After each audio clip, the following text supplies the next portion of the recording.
Well, well, well. It is very early. And how dare I? Going 10 minutes earlier is just to make up for the 5 minutes that I started late yesterday. And we have almost 500 subscribers. Almost. So this is the almost 500 subscribers special. Let's do it. Boom. Are you ready? Call your mama, call your papa, call your friends. The festivities are about to begin. Boom!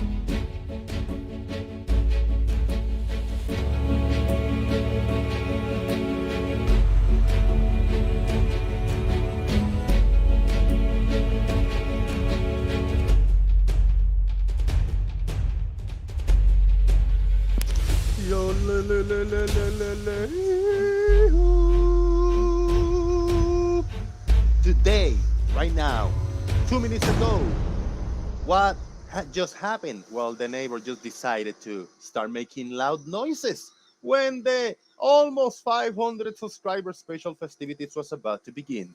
Shout out to the worst fucking timing ever. Hey, shout out to you, man. What the hell is going on here? What's going on over here? Oh, well. It is still cold in Florida, USA, but the most important thing is the squeaky earth. That's what counts the most right now. Let's do it. Yeah, it was raining all day yesterday. It was very humid today, so squeaky earth doesn't have too much squeak because of that. Please hit the thumbs up under this video. Like literally hit the thumbs up, but please give me a thumbs up on the chat box if you can hear me. And if you can see me and if you can hear me, just give a thumbs up. We are in the Discord server, the Daily Boom Live. In Discord server, the Daily Boom. And YouTube Live is the channel name. 499 subscribers, so close. The goal is to make 500 today before the show ends. One subscriber, like a legit account. Maybe we're gonna end up with like 502 or 3, but I want one subscriber like legit. Thumbs up. All right, I'll see you. And hello, Citizen 9, Patio Furniture, what's up?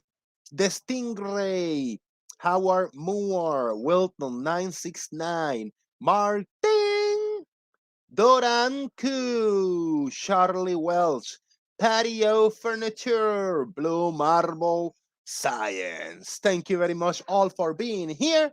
And there is a preferred way for supporting this channel, which is via PayPal, and the link is pinned above in the YouTube chat box. You can find the link in the description box, along with a link to join in the Discord server.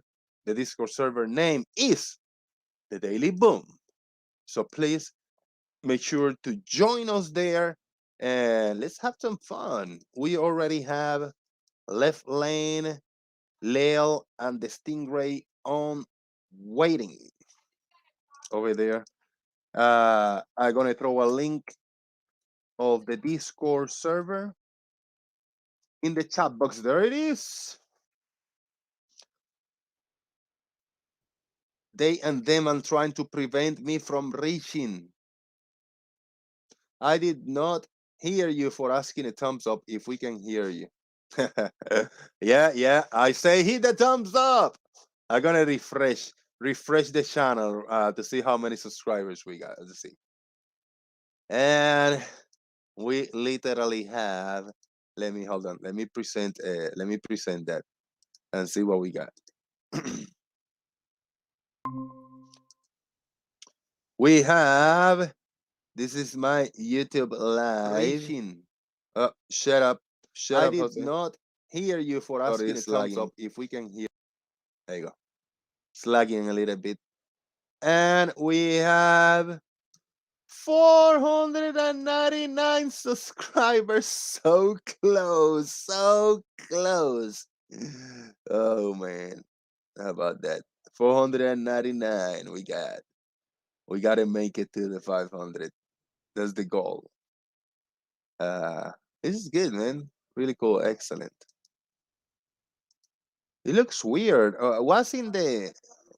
Oh, it's a little X thing. Oh, okay.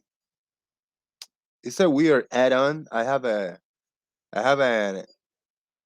extra add-on on YouTube, and I got all these controllers right here. You see that? I like this one very much. Is the speed, and I just scroll the mouse, scroll, and it give me speeds back, pointing one at a time. So this is good for speeding the videos up or down.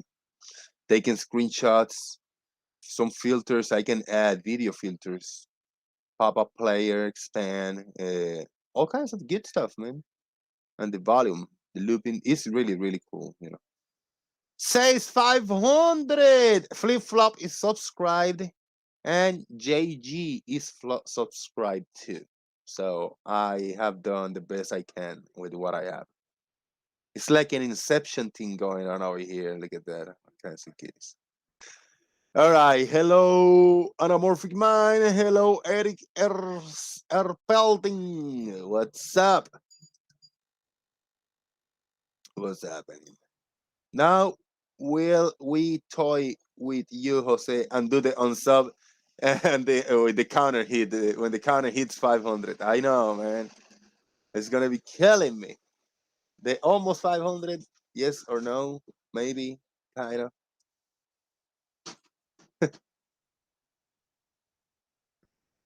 Yep. It's fun. All right, it's showing me 501 subscribers. Woohoo! I wish Squeaky Earth sounded louder than this, but hey, that's beautiful. Thank you very much. That is excellent. And with that, we are gonna go ahead to the Discord and see what we have to say over there. Here we go. Shout out to Discord. What's up? Jose.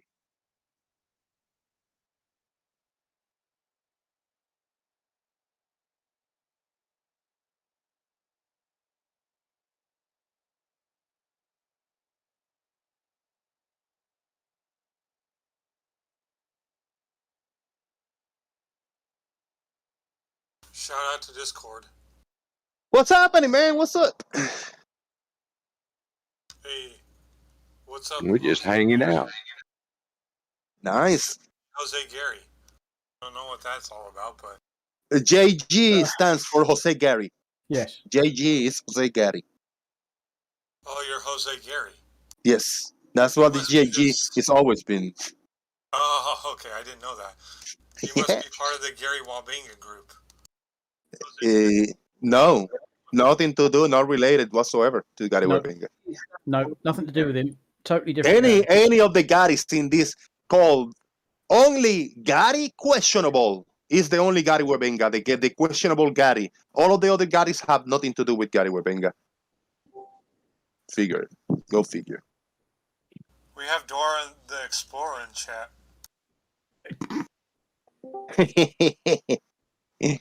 Oh man! Shout out to Dora. Dora have a pretty smile. I always see her little icon. It's just too small. I just cannot see it bigger. But shout out to Dora. Anamorphic Mind, he shouted the other Merle out. Thanks, Anamorphic Mind. Very good. And I want to shout out 11th Chimp, Farmer's Boy, Left Bro Lane, Mojok Man, Steve Bro Reno, the other Merle, the StingRay, and Mr. 42, all in the house. There you go. There's more than that. More added since you started going through there. Mr. 42 and Moyak Man's here now. Yeah, man.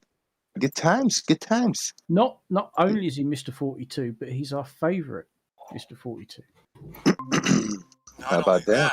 We also have Jamungus in chat. Yo, Jamungus, what up, dog? Yeah, shout out to Yomongus and shout out to Kuso and Triple Croquet. And Sean Smith. Hey, don't leave Sean Smith behind. Go ahead, man. Jamungus will be beside himself with happiness, glee, and excitement.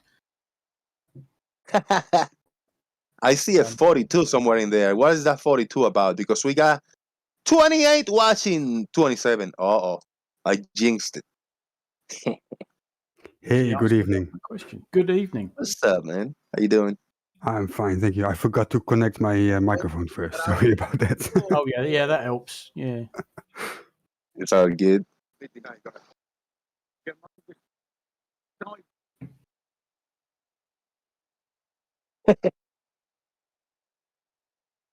We did it, 501 subscribers. Hey, that's it. That's beautiful. I mean, for a small channel, I mean, we're getting big audiences. Average of 50 people watching. That's the average that we give you. We have had 40 to 45. We had 60 to 65, but an average of 50, you know, a little more, a little less. That's great for a small channel like this one. Like, excellent. Jose? Yo. Jamungus wants you to do a poll of who's more entertaining, A, Lael, B, Farmer's Boy, or C, a piece of bread. Oh, that's easy. Piece of bread wins every time. Yeah. Yeah, every time. There's no contention. Yeah. Does it have butter on it?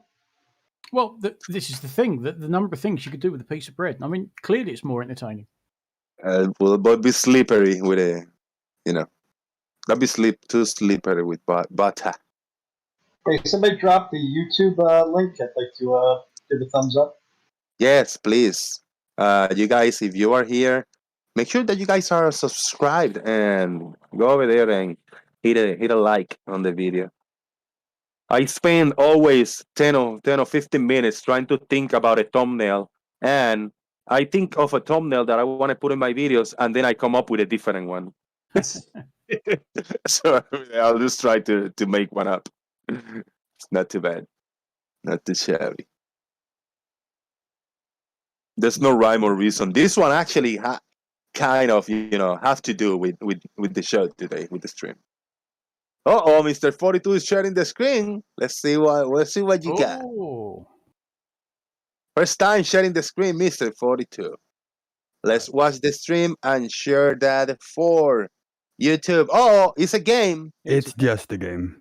Oh, okay, so I'm not gonna share it for you. Well. Sorry. That's fine. It's okay. No, have fun, man. Yeah. That's good. I'm listening. Yeah, excellent, man. Now, Mr. 42, I have seen you. I see you that you got a decent channel. You participate in some of the big channels out there. Sometimes, yeah. Yeah. So, and they, you know, I seen you hanging out with like Sick Truth, Speak Truth, and Ranty, and Mr. Sensible. You know, that corner of the YouTube, right? That big community over there. That's correct. Yeah. How do you come into this topic? Somebody invited you? Did you find it? And how are you like associated with those content creators? What about you? You know, some people don't. I mean, a lot of people know you because most of the audience, they actually follow the other channel. But some people, they actually just don't follow the other channels, and they just kind of in this little corner. So you want to tell us about you and what you do, and if people is interested, they can find you and follow you. Sure.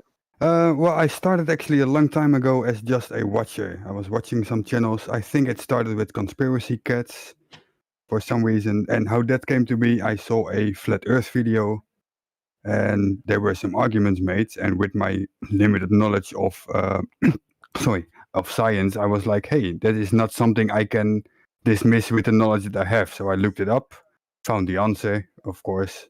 Yes, they were wrong. That's very clear. And then I watched some more of those debunking videos to learn from it. So I've been doing that for 2.5 years, I think. And nothing much besides that. Then at some point, it was beginning of last year, Conspiracy Cats made a tweet that he was starting to learn German. And if we wanted to make a group, speak once every week to improve our German skills.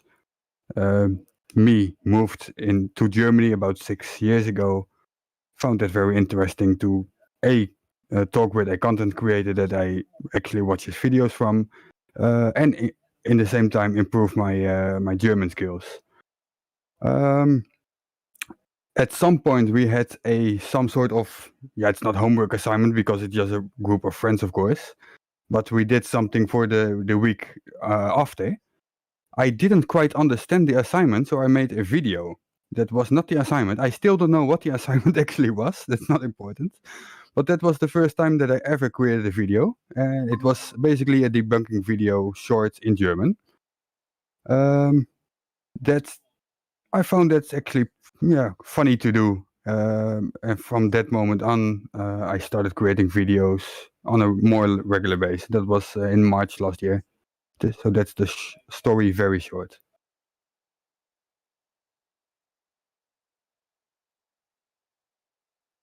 I was trying to find this story was buried under like a bunch of tabs and shit over here. That's good, man. That's good. That's good. I see you. I think that one of the first times I'll say like, who's that guy glitchy all over the place? Like all the edges around the face. You got this little glitchy green screen type of thing. That's a thing that defines you because I think, correct me if I'm wrong, that you can adjust the green screen so it could be very nice and sharp. But I think you do it on purpose. That is all glitchy around the edges. Yeah. It is basically supposed to be a hologram, and a hologram with a little bit of bad technique. It doesn't exist yet, of course, but yet it doesn't have to be so sharp indeed. That's on purpose. Good. All right. Excellent, man. 11 Chimp is here. 11 Chimp, you have spoken every once in a while. You want to say something to the audience, man? Carmen's boy, question for you. Why don't you upload videos? Why don't you do your shit? And we got background, Florida sounds. There you go. Yeah, thank you. The Florida Sirens. Yeah. Yeah. There's plenty of other people making videos and content. It's just not my thing, I don't think. It's just never really grabbed me to start making videos. All right. It's not for everyone. Yep. Left Bro Lane is 90% of the time that he is, I think more, 95% of the time that he's hanging out with us in Discord and YouTube. He's driving long drives, like days long drives. What's up, man? Days long drive every day. I drive 5 days a week, and I basically travel from Nashville to Phoenix, Arizona, and back with points in between. Woo! But I think you have a great company with you. Is it every day or almost every day? My company, you talking about my puppy? Yep. Unfortunately, I had to put her to sleep. Oh, no. I mean, damn, man. I'm sorry for your loss, Yeah. She went blind about a year ago. Yeah, you told me a few months ago that she was getting in bad shape. She couldn't see well, and you had to take a lot of time, to hang out with her when she had to go and eat and all that stuff. Oh, man, that's sad. Oh, yeah, she was stuck to my hip like glue. But which that wasn't an issue, but she got so sickly and she was even having trouble walking around. So we had to make the call, Yep. Well, now she's resting, and and you always keep her in your memory. It happens. Oh yeah. Yeah, that's messed up, bro. That hit the sweet spot. It hurts me because I'm a dog person, so yeah. Yeah, I know you are, and Chihuahuas too. But I still look over there, kind of like, whoop, she's not here anymore. Yeah, man. Well, maybe in the near future you get yourself Another companion, huh? I don't think so. I'm not going to say that I wouldn't, but actually having the dog, I'm not one of those that it's kind of hampering to have the dog out on the road. But I wound up with her because of my daughter's situation, and it was take care of the dog, or maybe the dog wouldn't get taken care of. So that's how I had that one. But yeah, no, I'm not going to get another one. I don't think. Yeah, I mean, it's all right. I mean, you took care of her for a long time, and yeah, you made company. You both were happy, and you just keep doing your thing, man. You always staying alert, you know. Always staying alert Yeah, on the road. It's dangerous, bro. I hate long drives, and I don't know how you do it, bro. yeah, it's rough, but I would have to send you a paycheck to show you why I do it. Yeah, yeah. All is good. Mr. 42 doing some shameless self-shilling. Check on his channel out on YouTube.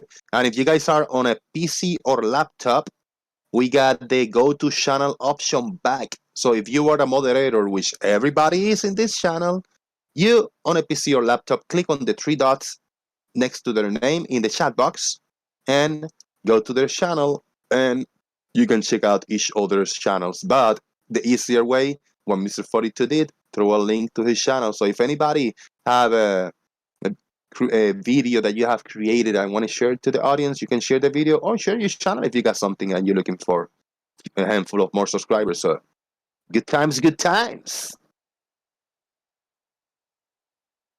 Steve Brorino is the best friend of Gary, Mavet, Lemonbird, and others that come over here. Steve Brorino, would you like to talk to them every day for 4 hours a day? Oh, I don't know about that. There's only so much nonsense I can consume. Yeah, maybe a few hours kind of listening in the background, and if you want to say something, but like on it, like 4 hours solid talking to them, that'll be a tough one. Oh, I'm talking to them even when my mic isn't on. I'm amazed, just absolutely amazed at how dense some people are. Crazy. We got Mojok Man. You guys know who Mojok Man is? Mojok Man, I'm not sure if I heard of him back in the day when I was a flat earther on the Nathan Oakley. I might have not, but I heard it earlier times, many years ago, via the Jim Panda server and the Jim Panda crew. But Mojok Man today, I think he is one of them because he works on the 5G shenanigans. Mojok Man, what's up? Yep, I'm a they and them, but I'm having some audio trouble, so I'm not sure if I'm going to be able to communicate yet. It's okay. So whenever you sort that out, I want to. Yeah. What do you have to say about that 5G, man? What the hell are you doing? I don't have a whole lot to say about 5G. I'm not worried about it. I'm not ducking and hiding from it. We haven't really put forth any of the really high frequency stuff that people have been complaining about. You know, like the 60 gigahertz stuff is not even a pipe dream yet for us. And even if it was, I'm not at all nervous about it.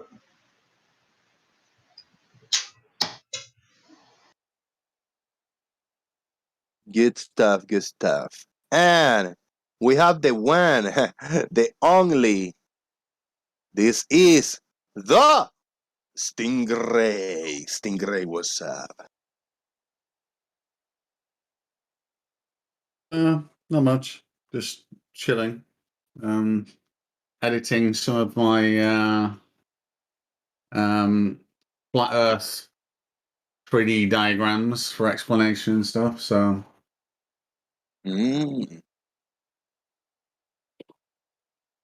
Nice. Did I hear you earlier today somewhere around? Were you in another show or something? Maybe not. I went to Gem Panda's Discord and had a nice conversation with with Brian Mavitt again. Oh no. and Gary, I think. I think it was just Brian. No, Brian and Jin, who just don't really understand anything. And I want to say to everybody out there that engages with flat earthers, don't try and convince a crazy person that they're not crazy. Get them to justify their craziness. The conversations are a lot better. Just like Gary saying, we're doing 1,000 miles an hour on the equator and all this kind of shit. Brilliant, Gary. Give me the force that you think we should feel, and then give me a paper that tells me biologically I should feel it. That's it. And it's actually really easy to do. A 10-year-old doing basic math would be able to take the data, tell me the force, and then search for documents online about studies about human sensory and acceleration detection. And it's really easy. They just don't. All just statements, unqualified statements. Come on, Gary. I want to give I just noticed shout out. Look at that. I got $10 on PayPal. Yay! From Sean Smith. Sean Smith, thank you very much, brother. Big supporter of the channel and follower for a long time of my older channel. Sean Smith says, to one of my favorite people out there, Jose, thank you for the entertainment, the friendship, and the push to do more in life. You deserve 500,000 subscribers. Boom! Shout out to Sean Smith. Good times, man. I appreciate your support. Sean Smith has been in this corner of the YouTube for a few years now. I say 3-4 years, almost like 3 years. But his introduction to the topic of people denying the shape of the earth was actually via this channel, via my main channel, my previous channel. I think he maybe was watching some science videos or some stuff around, and my channel was recommended to him. He checked me out earlier when I just started doing my live shows in my previous channel, when I was recently out of the flat earth, like just a recent converted from the flat earth to the globe. So he started following me, and yeah, he's been hanging out with us for a long time. Shout out to Sean Smith, man. And I see Sean Hawkins in the chat. Now, in my previous channel, there was one flat earther, was the first person that watched one of my live streams. And I remember the first person that watched my live stream in my previous channel. I remember the first person that subscribed to my first channel. But in this channel, actually, Sean Hawkins was the first subscriber of this Jose JG Boom channel. Shout out to Sean Hawkins. I don't know how he knew, but maybe he was looking for my channel. He's like, what the fuck is Jose? He typed in Jose JG, and Jose JG Boom showed up. 0 subscribers. Sean Hawkins was the first. Shout out to you, Sean. Good times. We got triple bro. You also have a channel. Refresh my memory. What do you do on your channel, Triple Bro? Is it art, music? Or maybe he don't want to talk. Well, we have Dr. Bro. Dr. Bro in the house. How you doing, Bob? Hey, Jose, congratulations on 500. Heck to the yeah. Thank you very much. I appreciate it. It feels good to go back, starting to go back strong. You know, I'm halfway there. The 1,000 is the sweet spot, but 500 is a big, it's a big one to climb. So I'm happy. Thank you for following, for giving me a few of those subscribers, because you got a few accounts and I seen you participating in a few different accounts in the chat box. So thank you for supporting the channel that way, Bob. Yeah, I got all 27 of my sock accounts subscribed to your channel, Jose. Good times. That's good. Hey, I'm no shame. I got my 3 accounts subscribed. I got to throw responsibly, and I'm not saying that throw responsibly is my sock account, but throw responsibly, everybody. you're still doing the some kind of a Oakley series, Bob, or you done with that? You just educating them a little bit. I'm sorry, Jose. What you say there, Chief? Are you doing some kind of Oakley series, or you just doing more for an educational type of thing? Oh, I'm just mostly doing educational type of things. Oakley just kind of gives me such great material to look at. I did one on Twilight this morning that I was pretty proud of. So I have yet to see how Oakley's going to try and respond to that. Nice. Yeah, you're just on Discord. Somebody's just telling you great video on Twilight. That's Bro T Gary 6 telling you good one. Well, thanks much. We built an armillary sphere today as well. I'm kind of letting the glue dry right now. We'll finish it off tomorrow. Nice. And breaking news, 502 subscribers. We broke that mark. We started the show with 498. That's why I titled the almost 500 subscriber special. We have done it. Thank you very much. I appreciate everybody. That's excellent. I told somebody here, what are you doing the show today? Oh, it's a special. The almost 500 subscribers. You're so ridiculous. Yeah, that's funny stuff, man. Now, Payne as a bro over here. He doesn't take shit from anybody. Payne as a bro. Why you mad, man? I'm not angry. I just flat earthers just piss me off. Fair. I'm generally not an angry person. I'm just messing with you. But I just don't take shit from people that don't know what they're talking about, which is like every flat earther in existence. Now you got a particular approach that you just don't allow them that you are sure that they are wrong. You just don't let them just spew the rhetoric and spitball and scattergun and all that shit. You just want to stop them in the tracks. You're wrong. You just made false points. That's your take, right? You just don't let them take off and make a bunch of baseless claims. That's right, because they're usually wrong from about the second word they utter, and you just have to stop them right there before they. I mean, like Lemon. If you let Lemon go on, he'll talk for 20 minutes. You just got to stop him right away. Say, okay, wait a minute, you've just made an error. Correct it, and let's go on. But that's not a very popular thing around here. I hear that. RT96 says, I got my 470 SOC account subbed. So that means that none of you guys are. Damn, shout out to RT. Thank you very much. Oh, dear. Good stuff. But as I say, I mean, it's like a little repetitive, but I'm really happy with the numbers of you guys. I mean, 40 people watching the show, hanging in here with a small channel like this. I actually, have seen, I don't know what it is. Maybe, I think it's the format. A lot of people enjoy the format of just open panel and expect the unexpected. Whoever can join. Jose JG, I can lose my shit and I can just go flick my fingers and go flip-flop mode and start denying shit and start being this hardcore skeptic and get my flat earther inner myself. So people kind of get entertained with that because they say, oh, Jose, you're such an asshole, I can be an ass.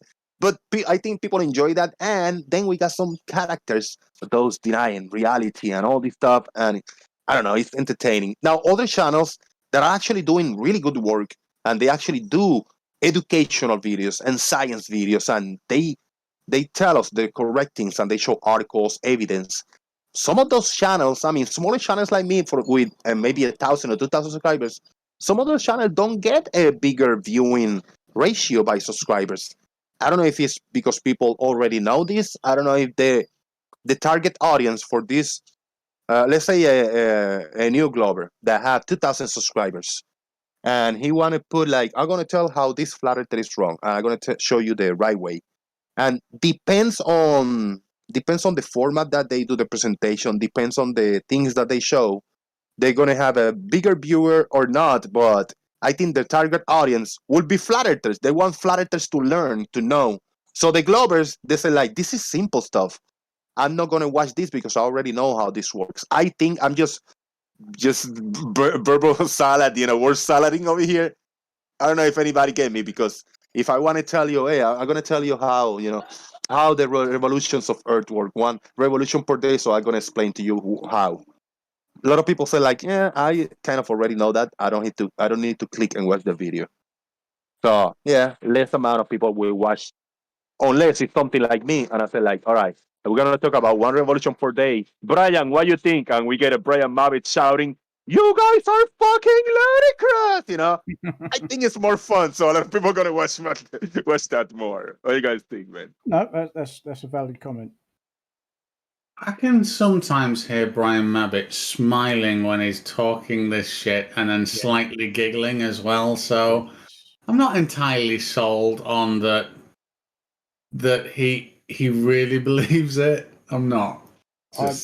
I'm of the same mind because he can almost turn it on and off with the flick of a switch. Yeah, it's funny. I don't know. If you yeah, but if you talk to, I mean, we had quite a good conversation last night after we'd finished taking the piss out of him about the flat Earth. But if you get him on any other subject, you can have quite a decent conversation with him. It's just that when it comes to the subject of flat Earth, he just goes off of fucking rails. You know, oh, it's ludicrous and this and that, and you're all a bunch of F and C's and what have you. But if you talk to him about something else, he seems, dare I say it, almost normal.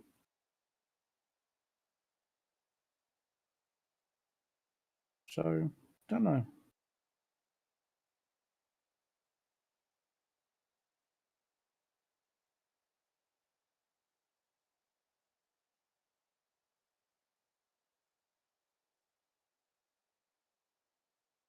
Yeah, indeed. Brian Mavitt is a hoe, says Sean Hawking. Do you believe that, Sean Hawking? That can be a hoe. I don't know. I don't know. I think he's a little bit close-minded. He don't want to hear nonsense. Yeah, it's job to tell. It really is a coin toss. Because, of course, when I did briefly meet him and talk to him, we didn't really talk about the flat Earth, you know. And he just seemed like just another bloke. But it's almost Jekyll and Hyde. If I'm hot micing too much, guys, let me know because I know the neighbor is kind of making noise over there. Okay.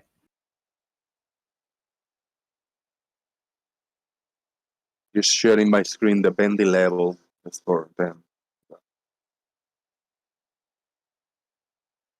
Bendy level for everybody on screen. Not for you. I'm sharing on just to YouTube. Sorry.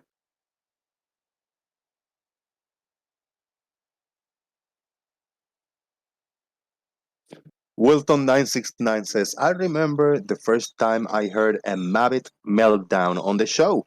I couldn't stop laughing. Telling you, man. I couldn't believe my ears either when I started, hanging out with Brian Mavitt and listening to him, the way he argues. Yeah, but it after a while, if you've heard it once, you've heard it 1,000 times. Just the same old shite.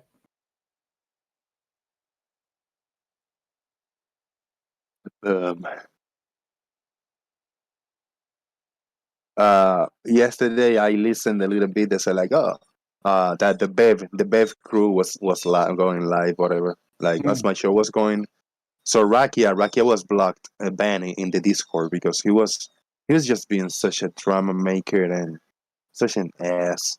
He was just instigating drama, instigating people. But you're a doxer and you keep doxing people. I was like, dude, how fucking ironic that the Bev crew is the ones, that deal with that shit. You got fuck all better to talk about. There we go. What's up? You came into White Knight? Build it and they will come. You've been summoned, Brian Mavitt. No, I'm spending money, so fuck off. Who said Brian 3 times fast in the mirror?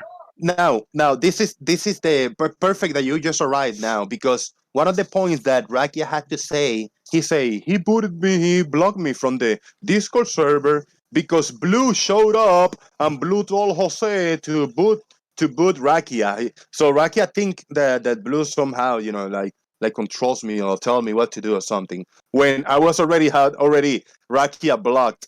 I was in a direct message with him when I decided. I said, I'm just gonna fucking block you And then out of nowhere, then Blue showed up and he started commenting on it. He's like, "Oh, that's why I blocked Rakia."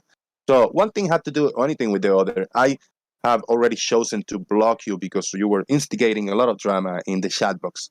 Now, he also said that I just blocked him because he was making arguments talking about science and the shape of the earth, which that was not the case. I blocked him because I say, if you continue calling people doctors and talking, about personal stuff, I'm just going to block you. I say, have fun. But his way of having fun was continuously spamming the word slander and you a doctor, shut up. Oh, you slandering and you this. So that was his way of having fun. I said, no, I don't have fun that way. So I'm just going to block you. So he also say, Brian Mabbott, you know what Rakia say? That I only allow people in my show and I give them airtime if you give me money.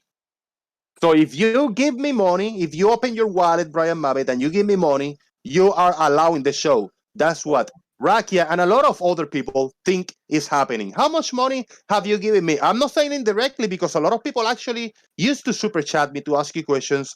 Some people still give me a 5 or 10 on PayPal to ask you a question, but have you given me money, Brian Mabbott? Go ahead. And why do I allow you to speak? Don't you, and last part of my question, don't you have fun when you come in and talk to us? Because it's not easy to find a group of people, with the opposite point of view, and it's good to have a lot of fun. What are your thoughts on all of that, man? No, yes, yes, yes, no. Can you ask one question at a time? Have you given me a lot of money to participate in my shows? No. Have you given me a little bit of money, $1 or $2? It depends what you call a lot. Have you given me $1 or $2 to participate here? No.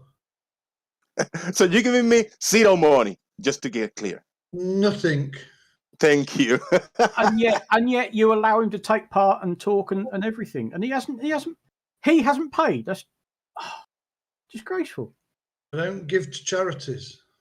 Exactly. So we already debunked one of the claims that Rakia said, that I only allow people on my channel to give me money. Brian Mabbott never gave me money. Gary Wybenga never gave me money. And you guys know how much airtime I give him. And I just let him. And I just actually jump into the other guys and like, let these guys finish. Now it becomes this shouting and yelling and triggering. It's fun. So I allow it. I said, like, yeah, let's go for it. Fuck it. I'm just going to lay back and let it burn, That's crazy, man. And when you are here, do you feel like, oh, I feel nervous, I feel scared to be on Jose, I feel like pressure to be on Jose? Do you feel like that, Brian? Yes, shitting myself. Shivering on your shoes. No, shitting myself. I love it, man. I love it. Yeah, crazy. Yeah, you do frighten me. See, there you go. You're a pussy. I love it, man. For fuck's sake. Damn it, Jose. I gotta pay. How come Mabbott doesn't have to pay? And you see, I'm telling you. Oh, shit. The same question before. I'm out. It's a contribution. You don't have to make it. Yeah, it's optional. I tell people, hey, if you like what you hear, if you want to support me, send me a couple dollars to buy me cigarettes and energy drinks, and I can pay my internet bill. Not a big deal. I'm not telling you you have to or not. I'm gonna time you out or block you or kick you out. You're not gonna. No, man. That's what makes the show. Your guys is being here and participating. Without you, I wouldn't have a half an hour babbling like Arwin does. Just having zips of tea and talking, wishy-washy stuff, I don't have topics. You should do one show like that, though. Try and emulate Arwin. Do the Arwin. Oh. And just random shit that comes to your mind. Lock yourself away. Only drink tea. You're only allowed to take one sip every 5 minutes, and it's got to be loud, really loud. Yeah. And he's now eating dirt. By the way, dirt from the yard. Dirt. I love it, man. Oh, you've got to spend half your time not actually saying anything at all and leaning in close because you're actually reading the side chat in your YouTube stream. So you get minutes and minutes of silences, and then he responds to them, and then he'll read the next comment and the next comment, and it's riveting. Why is he eating dirt? Yeah, what is he eating dirt? It's good for you, didn't you know? Really? Oh, I got I'll it. be very careful of eating the dirt out of my garden because I've got 2 cats, and guess where they go and shit? Now, I'm gonna do a couple things. Steve Wilson, good one. I'm gonna put a slurp counter on the screen as I do my sips of tea that day, and I will put a counter on how many times I'm gonna say why don't I have 1,000 subscribers yet? You know, I'm gonna do that. I'm gonna do the whole shenanigans of the 1,000 subscribers. Oh yeah, because I actually need them now. Shout and rant about that, yeah. The best one, well, probably the last one I watched of his shows, he was on this rant about the monetary system being such a rip-off and it was disgusting. And then he spent the next 10 minutes pleading for donation. But after that, I couldn't watch anymore. I think he's got one of those edited dictionaries where the word hypocrisy has been removed. Mm-hmm. Oh, and actually, I was sat with Lee at the time, and he texted him, and he asked him about it, and he blocked Lee from his channel. Oh, dear. He said, "You've just been ranting on about how evil money is, and now you're begging for it." Instant ban. Yes, he is something else. Yeah. All right, because he's a character. You know, I don't see his point of view, but he is a character, and you've got to love him just being a character. Yeah, he is. Let me before we go back. Let's go back to our in a minute. I want to give the same opportunity I did to everybody over here in the panel. I gave you all a few minutes because we're celebrating that I have reached 500 subscribers, and thank you all for subscribing with your main and sock accounts. We got Big Blue, Brian Mabbott, and Gary C that just joined. I want to give a minute or two to each to tell us, Big Blue. You also, I mean, you are a content creator, a big channel, and your channel is mostly educational. Is it educational? Is it entertainment? What do you do? And just tell us a little bit about you, because 99% of the people watching, so that means like 47 people know who are you, but there's one person who say like, who is Big Blue? Tell us about you, man. Well, you're asking about my channel. I guess I characterize about it you, both, about your channel, Blue. You know, anything about you? Yeah, I think my channel is both educational and entertaining, or at least I try to make it that way. What I really look for is the derp coming out of the flat earthers that's just so wrong that you can use it to, maybe do a little teaching, if you will. And I like doing that stuff. But I've done a lot of things that were just pure science too, like all the mini Cavendish experience videos and live streams that went on. That's sort of it. I enjoy enjoy making the content. It's becoming harder and harder to find anything original out of those guys. I think they've screwed up everything they can screw up in every way they could possibly screw it up. So now we're just covering plowed ground again. But that's about it. Hey, what you need to do now, though, Jose, is you need to pitch an Arwen fit because you don't have 1,000 subs yet. That would be fun. Hey, yeah, that goes, man. That's a go. It will happen. Now, Blue. How about what do you think about the target audience of your channel, my channel? I think most of the channels that are related to science and the shape of the earth and this little bit of conspiracy type of thing is a specific target audience. I think not many people younger than 30 years old and not a lot of people older than, 50, 60 years old. What do you think? Target audience is good, right? For us?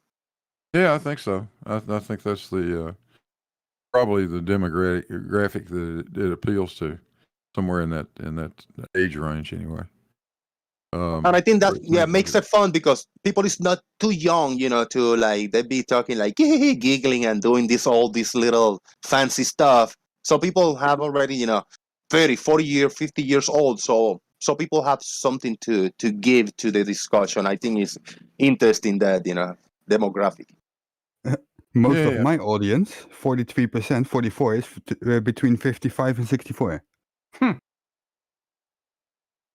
I feel young. Ish. I haven't looked at mine lately, but I think I will. Yeah, man. Yeah.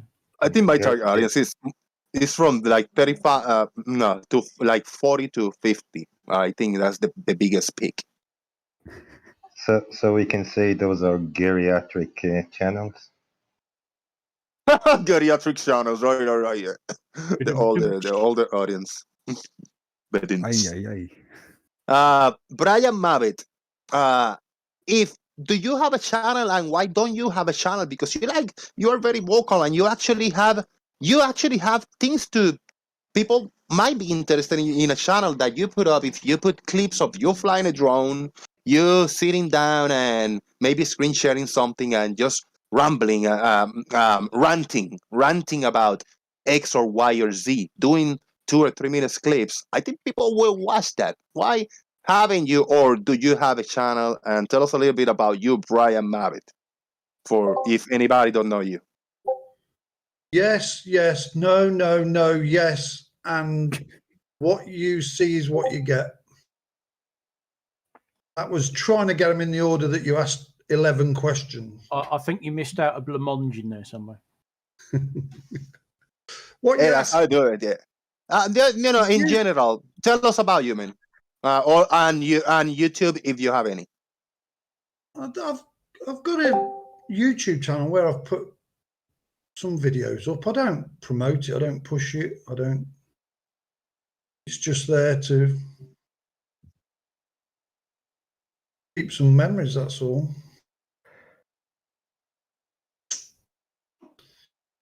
No. Have you thought about sitting down and recording a few minutes clips, just ranting, just getting pissed off? It's a technique, Jose. You probably, if you've never done any instruction, you wouldn't understand it. We call it the short, sharp shock. When I was motorcycle instructing, when somebody's getting on a 600 for the first time, you've got to make them understand that this thing can and will kill them if they ride it wrong. And you've got 10 minutes to get that to sink into their head. So being taught to, let's say, overpronounce what we need them to do is a technique of getting it to sink in a little bit very quickly.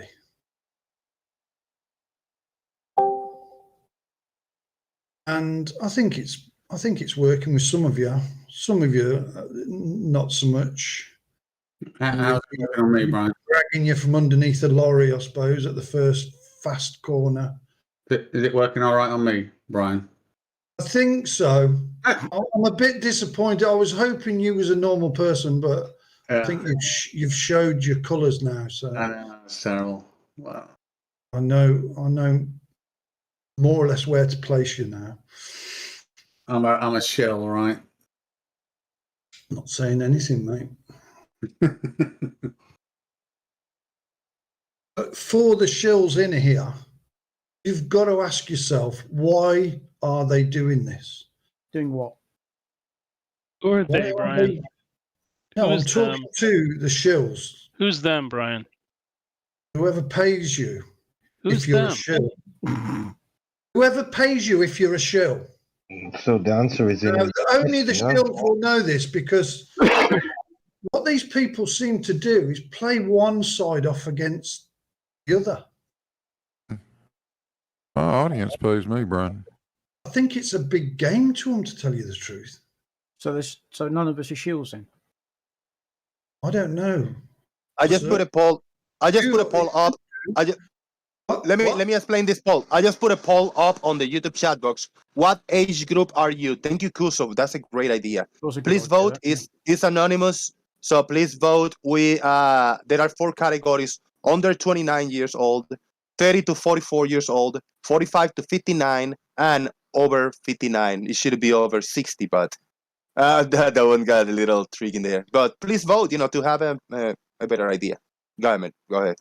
I'll stay on mute. Entertaining. Everybody is welcome to jump in and participate. Open call. Let's make it happen. Boom. Jose, check your PayPal. I'm on it. Now, for those watching, if you haven't hit that thumbs up, do so now. And yeah, support via PayPal. Apparently, Farmer's Boy did. Let's see what we get. I just wanted to make sure that it was totally clear that I'd bought the privilege of taking part in this live hangout. Thank you. Good times, man. Just to feed the paranoia, so it can go back and be reported that he paid. I'm gonna be checking that out and rudely interrupting somebody talking so I can give you a proper shout out. Let me go check it out. And no, Jumungus, I am not over 59. In fact, I'm only just over 50. No, I messed that up. You see, I should have put the last one. The last option is 60 or over 60 years old. Because if you're 59 now, what are you going to put? 45 to 59 or over 59? No. The last option is over 60. So please consider that. I'll mute myself. Let me check that out.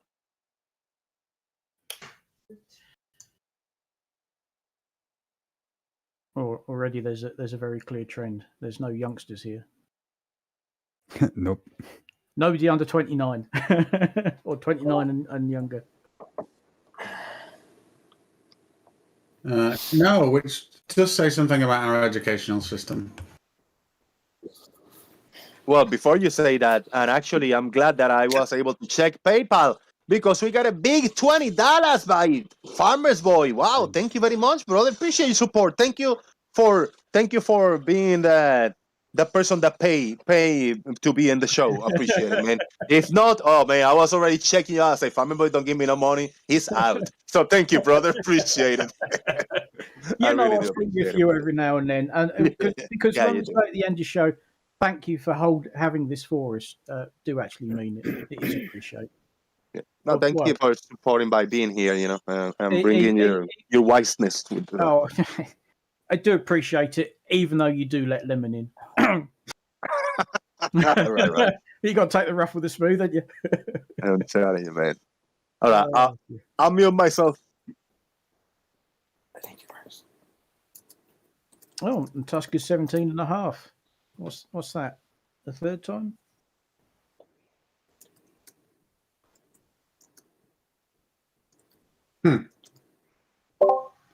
So have we got a topic or what? I don't know. Have you got one? What do you want to talk about? No, I don't particularly. Didn't know whether.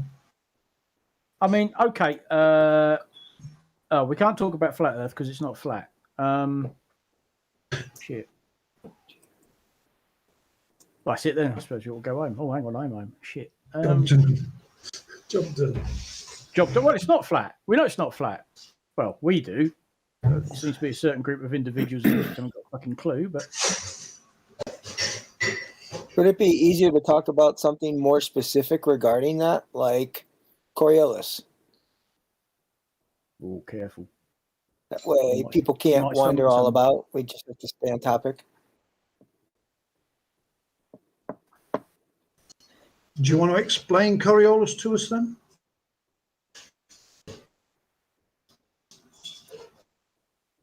It's an effect of the Earth's rotation.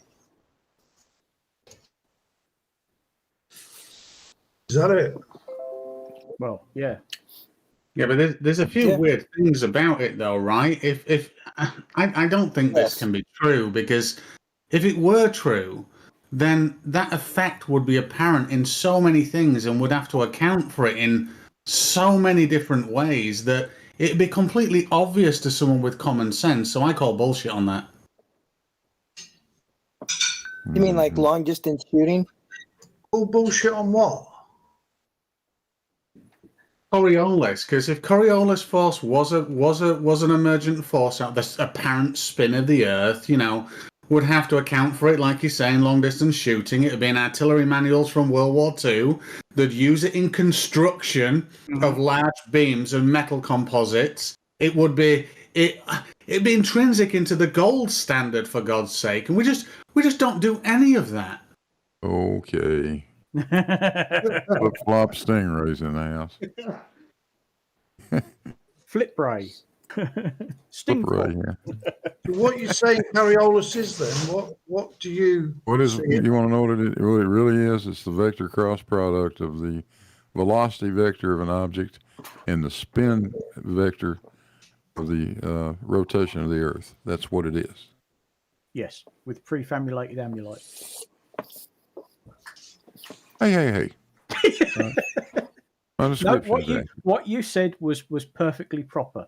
However, I suspect Brian might have just let that one. Yeah, that's the problem when you actually tell somebody what it really is.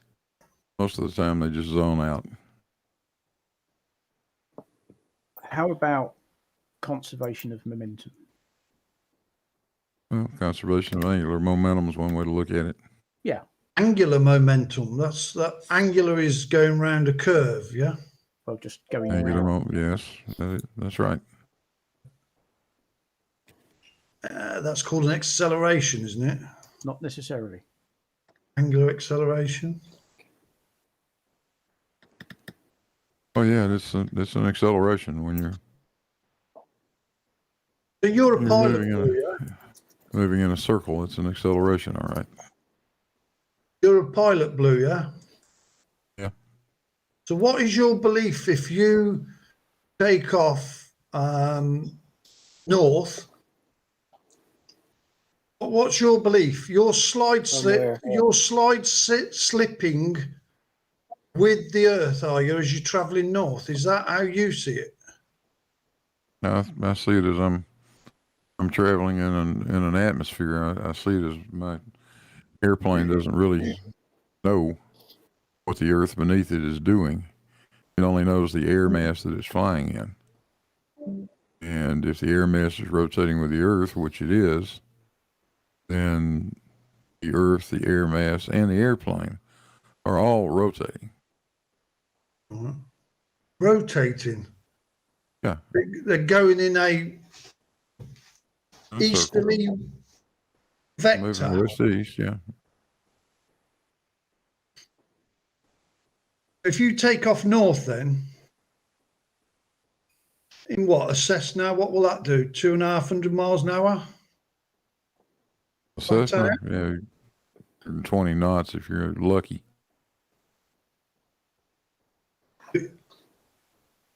What you're saying is it's going 4 times that speed sideways. Well, to a stationary frame of reference, external to the Earth, yeah. Yeah, with its reference frame. This is where frames of reference come into play. Right. So let's say we're flying north, we're going 4 times faster east than we are going north. What if that plane was a 180 degree turn? But we're not doing that. That's the problem. This is hypothetical. If we're flying with respect to the air mass that we're in and the Earth beneath us, we're moving simply north.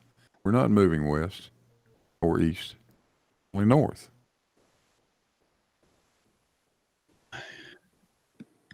You're heading north, but factually, you're also going east 4 times faster than you're going north. But so is the air mass, and so is the Earth beneath you. Right. So relative to those things, you are not going east at all. The problem is we can't detect this air mass going with the Earth. You can't detect it not going with the Earth is the way to look at it. Interesting. So, Brian, I'm sharing an image. I'm sharing a video.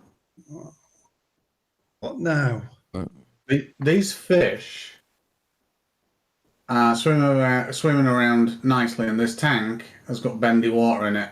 Now, it's a special type of water. We call it seawater. When you put it in a tank, it just bends like that. No, I'm only kidding. See? I got to run. I'll see you guys later. See you later, mate. See you, Blue. I thought he might do a runner. What you thought you made him do a runner? Yeah. No, we can't, Gary. So Brian, these fish are swimming around happily, and this water is going with the tank. Yeah.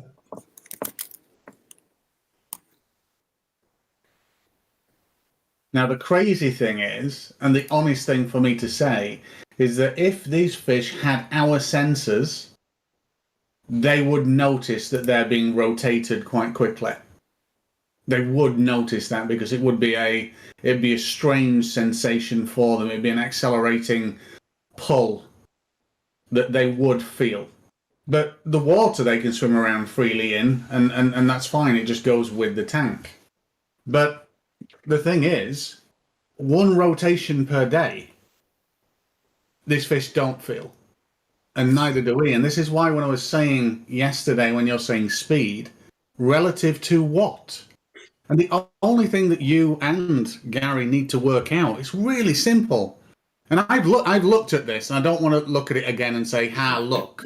I want you guys to present the argument.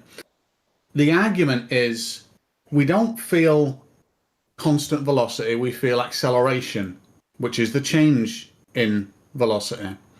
And if you work out the acceleration that we should feel being at the end of 6 million meters doing 1 revolution per day, you will come up with an acceleration. Now we feel acceleration, and that'll be a number.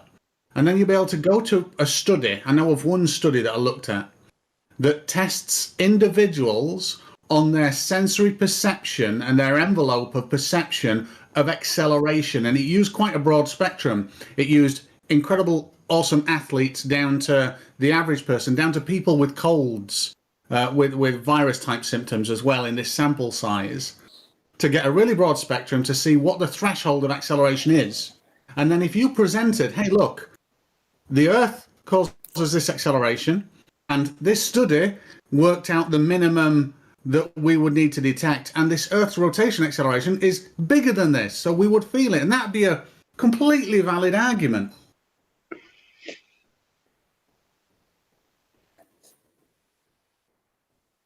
And by the way, it takes about 10 minutes to do that, just so you know. It's not an incredible amount of effort. Sorry, I was away. Let me share your screen so we can see what you're talking about.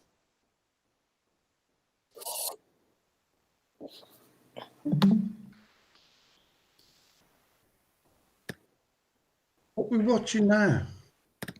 Oh, no, just now. Oh, Jose jump- just wanted to show the fish tank thing. I wonder what the hell he was doing. Yeah, because he hadn't shown it to YouTube or something. But Brian, that'd be awesome. That's all we're asking for. If you say, hey, look, the accelerating force at the end, based on the rotations per day or the angular velocity, or the tangential velocity, sorry, produces an acceleration of, let's say, 1 meter per second. And you can say, we would absolutely feel this. And I'd be there like, hell yes, we would. And you can work this out. It's not an unknown. It's not magic.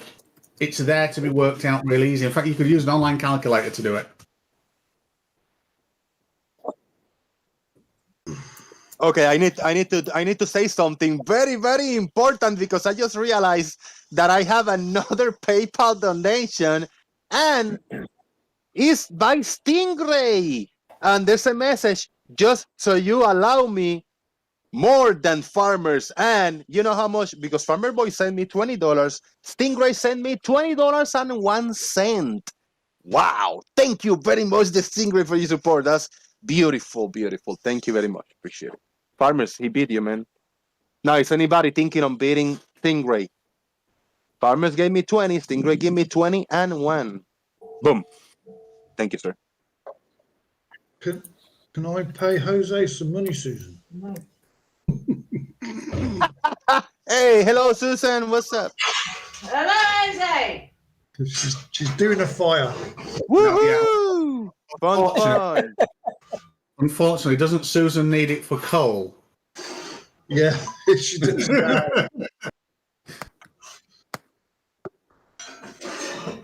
Thank you very much. Thank you very much, people, and thank you, everybody. Big shout out to everybody over here because thank you. 500 subscribers. We got 501, maybe 502. So thank you very much. It was very fast. This channel has been up less than 2 months. Very big thank you for hanging out with us. Big audience, and I'm happy that we got 30, 40, 50 people watching. That's 50 people less that is out and about in the streets, in the roads, and getting in trouble in a bar or in a personal argument with somebody in person. Because over here you cannot punch somebody in the teeth and knock somebody out. Over here, well, you lose your shit. You might break your laptop or throw your phone down, but it's good because you don't get in physical trouble. So thank you for being here and staying out of trouble, everybody. And please vote in the poll. Boom. Are you giving us a demonstration of Coriolis, StingRay? Your screen is up.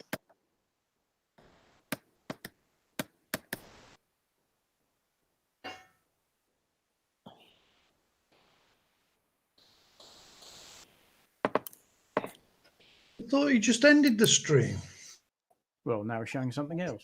No, he's up. He's up. Oh, not this again. We ain't going there. Yeah. No.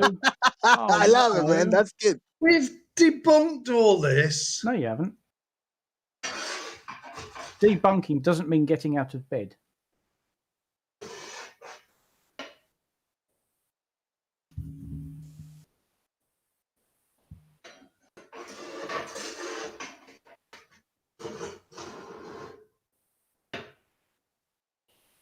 StingRay, you're muted if you are trying to speak. Maybe he's just giving us all this presentation and he doesn't realize he's muted. You bastards. Oh, shit. That's a knee trick, that is. No, Jose, what you should have done is, yeah, StingRay, yeah. That's what you should have done. You're probably thinking, like, why they keep talking over me? What the hell is going on? So what I was saying, Brian, before my microphone not being on rudely interrupted me. So you missed the point of it. You keep wanting to measure buoyancy, and that's not the point. The point is, it's a single question. In a sealed container, if we have low pressure, air at standard 14.7 psi, and then a little bit of air, but predominantly water, will the medium inside here change the weight of an object if the object is inside that medium? Now, the answer is no, because it's a sealed container and it's a closed experiment. If we place something in water, it does not weigh any different if we place it in air or in a vacuum. Okay, can I just stop you there? Can I stop you there? Yeah. Right, that is your stance that an object. We agree with that. We agree that all the time will not weigh anything less. Is that what you're saying? Yeah, we agree that is the case, right? No, because my test showed exactly the opposite. No. You take the lid off and you dangle shit in, and you're measuring the buoyant upforce of the water and the contributory downward increase in volume, as in the displacement of the water on the scale. So, no, that's how we calculate ship displacement. I'm on about the weight of an object in a medium, something I hear a lot from flat earthers.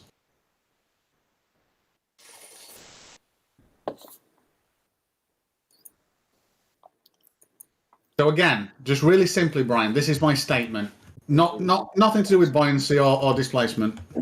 And it's, if I place something in the water medium, it will weigh exactly the same as it does in the air medium as it will in the vacuum medium. Now, an interesting thing is, I had a flat earther say, and it was that Raichi triple, quadruple, no, a lot of zeros, that they would weigh different in this scenario. Tell which you I what, found interesting. we're going to do this fucker live. No, don't take the lid off. You're missing the point. You're utterly missing the point of that. But it's okay, Ryan. I forgive you.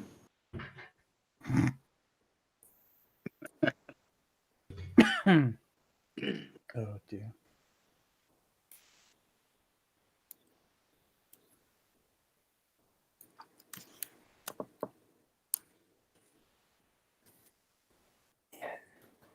Yeah, so I'm just having this on in the background, guys, just because I'm making it a little bit more visually appealing.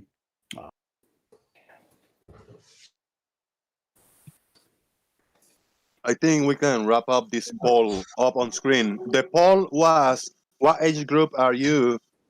And this was a legit poll. 2% under 29, 29 years old. Just one or two people probably here that are under 29 years old. Whoa. Over 60, over 59, over 60 years old is 14%. So just a handful of people over here that are in the older range. 30 to 44, 34% of the people, and 45 to 59, 51%. So half of the audience watching right now have in total are from 45 years old to 59 years old. And then in second place, we got 30 to 44. Over 59 is a handful of people, and like one or two under 29. These times, yeah, that's kind of the demographic. That's what the YouTube analytics is telling me, that that's the demographic of people watching. Thank you very much for brought it.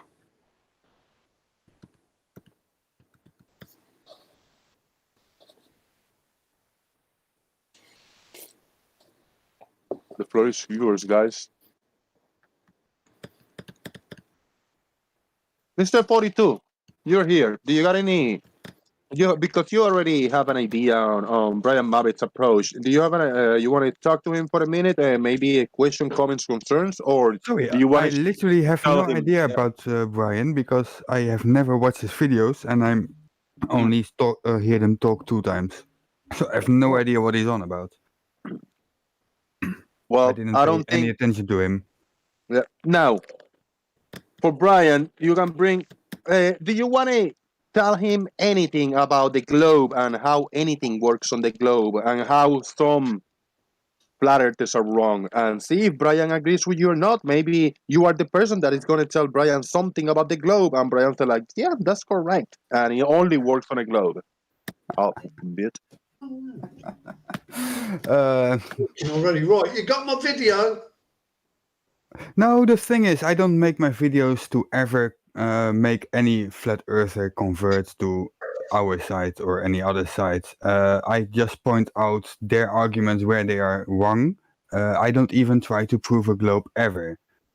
So that is not my goal. I'm just mostly for entertaining, and there might be a thing or two you can learn, or people might learn, but it's not an educational channel in general. So that is not.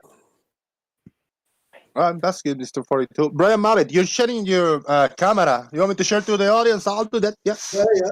Yeah, I'm on it.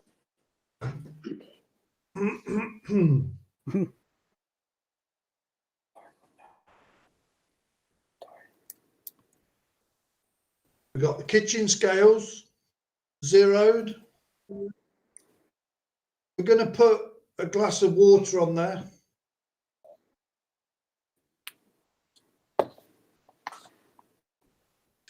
That weighs.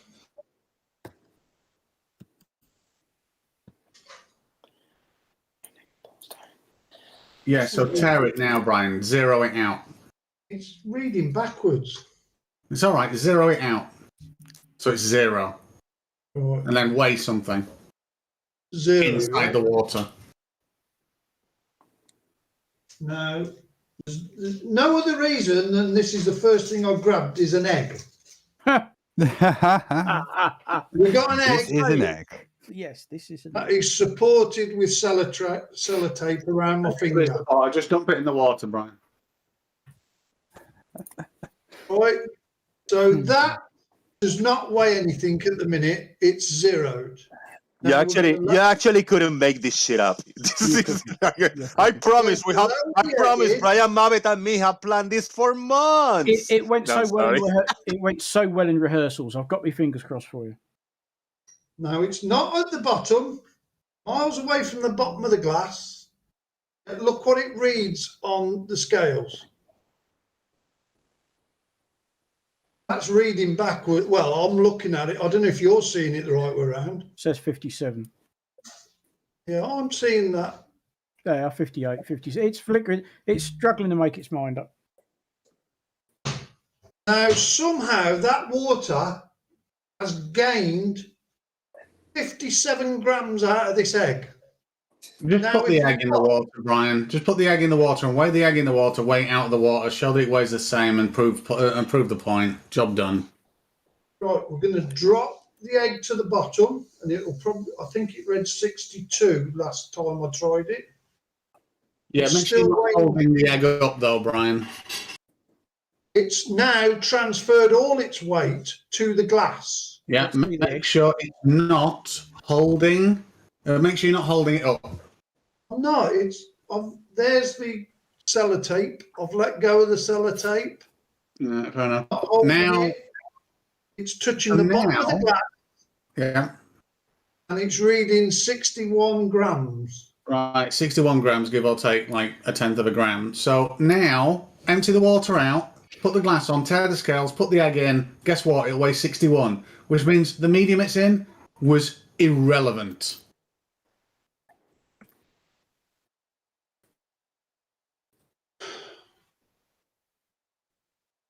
What are you talking about? Of course it's not irrelevant. If I dangle this... Do it then. Oh, shit. The tape stuck to the glass. Hold on. I have to give a prize. I got a prize for the subscriber number 500. He was Cognitive Resonance. He was subscriber 500. You win a big thank you very much. Boom! I appreciate it, man. Hells to the yeah. You win all of that. You win a hells to the yeah. You win a boom, and you win a let's do it. Boom. You can't say fairer than that. Now, we have got a weight there of 57 grams with the egg in midstream.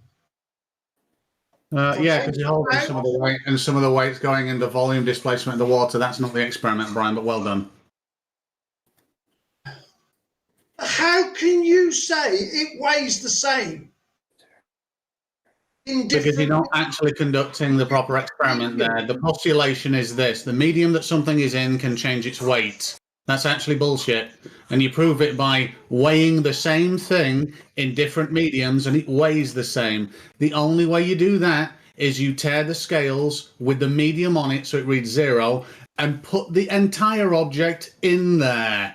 Just like something is entirely in the atmosphere or entirely in a vacuum. And you would expect it to weigh whatever its mass is, surely.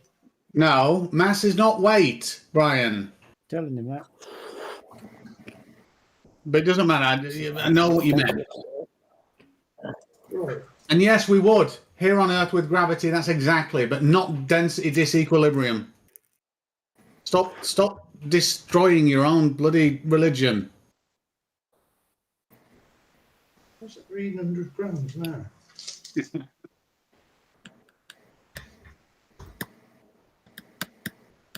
Zero.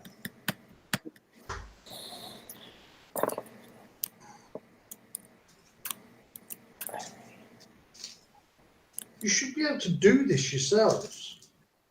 Who farted? Who farted? I think we did at school.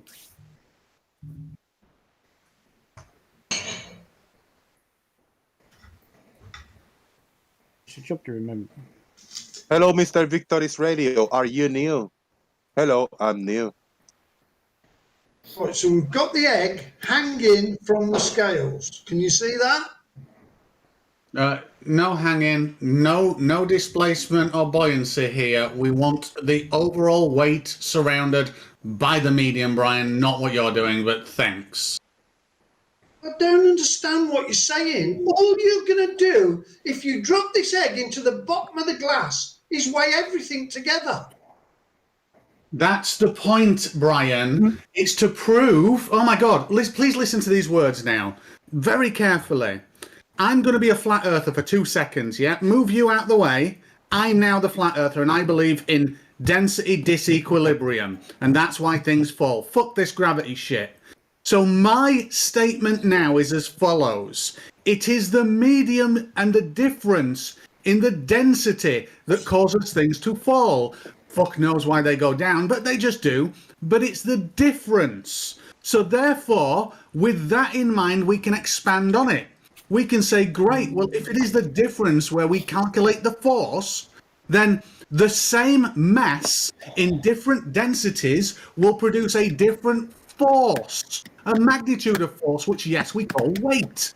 So they will weigh differently if surrounded by water, if surrounded by air, if surrounded by argon, if surrounded by a vacuum. They would all produce different weights. Yet common sense says they don't. Reality says they don't. Disequilibrium, bullshit. I'm no longer a flat earther. Thanks. Yep, great. What? Don't do that, you shit. What the fuck did you just say? Yeah, that's funny. Just watch this and tell me I'm wrong then, right? This is the egg hanging from the scales. You see that? It's hanging on the... Is your mate. I'm done. And it's got 91, 92 grams. Now, as I lower that egg into the water, so it's now submerged in the water but not touching the bottom of the scales, it only weighs, it only shows on the scales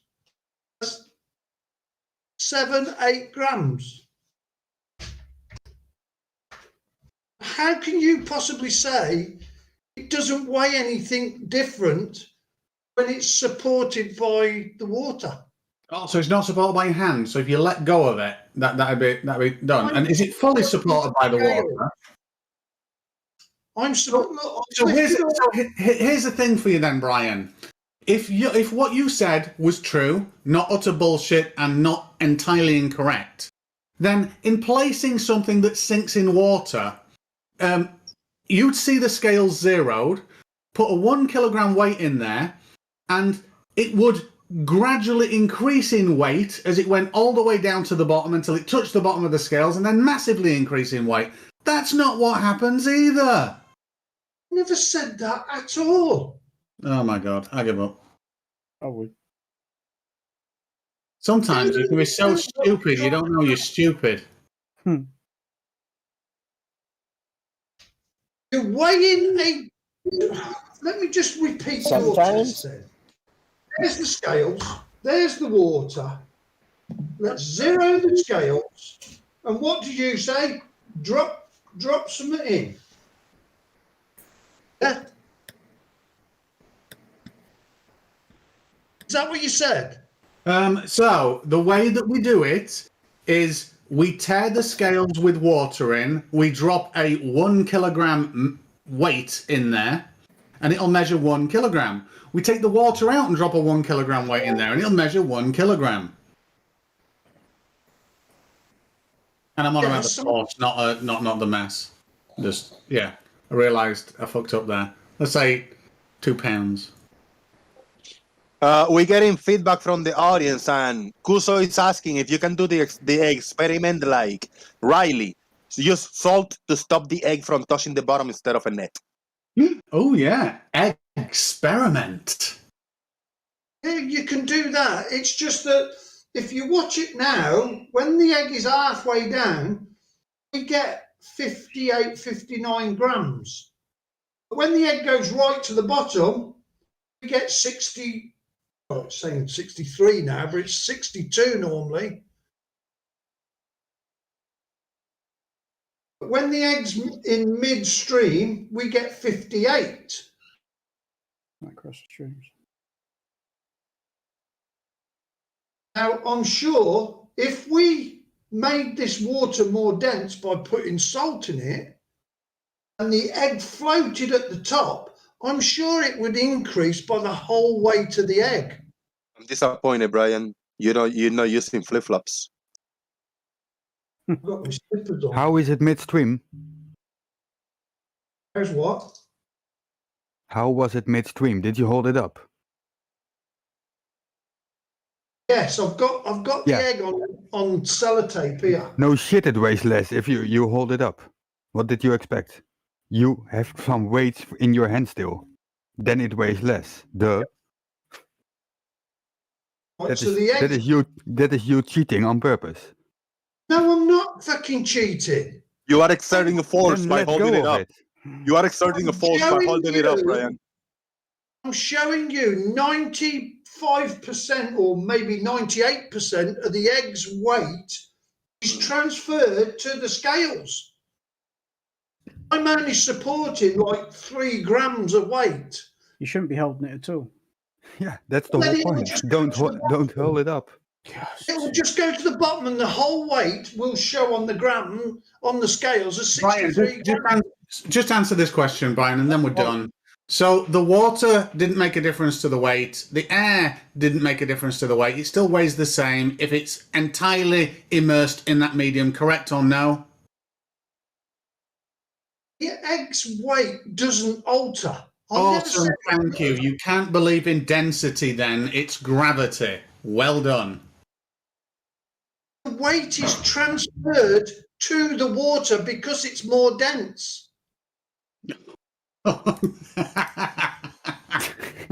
you see that when I hold it in the middle? Oh my god, that's awesome. It's not resting on the bottom of the glass. No, it's resting from your hand. That is where the weight went. 58 grams showing on the scales. How do we have 59, 58 grams showing on the scales if some weight hasn't been transferred to the water?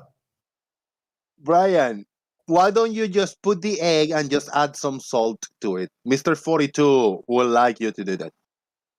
It'll just mean it'll float. Because yeah, but if it's not touching the bottom, won't it weigh less, Brian? What? You'll have a levitation device. Something new in physics. It'll be amazing. You have a medium that becomes more dense than the egg. Let's have a look at the force exerted on the scales, shall we? 63 grams there. No, when you put the salt in. See how much that changes it. It'll be the same because then the water will be supporting all of its weight. Oh, and then we'll be able to weigh the egg in water, then weigh it in air and see if there's a difference to know whether the water or the air affected the weight of the egg.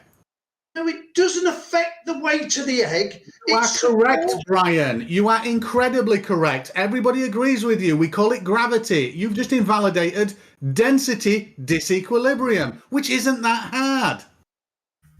I say ask Mrs. Mavitt, and she might give you some salt for that. Now, Tusk is saying, so by that logic, if you add a less dense materials, less dense than the water, it won't show on the scale. Is that true or false, Brian? Less dense materials in the water won't show. True? I would imagine that's very true. I don't know. I've never tried it. I would imagine if we used, let's say, gasoline is a less dense material than water, isn't it? Yeah.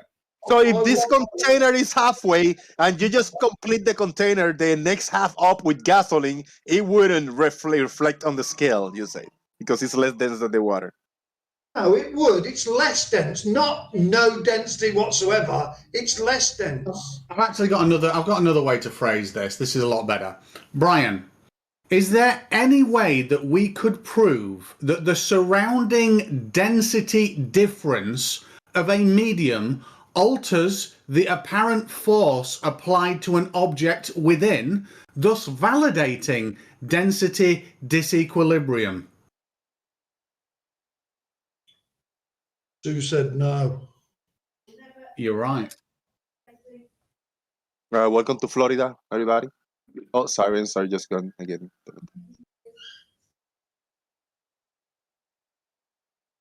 This is on Discord. Earth is live. Yes, to everybody. If you all want to participate in the call, Do you want me to make this join water? in Discord.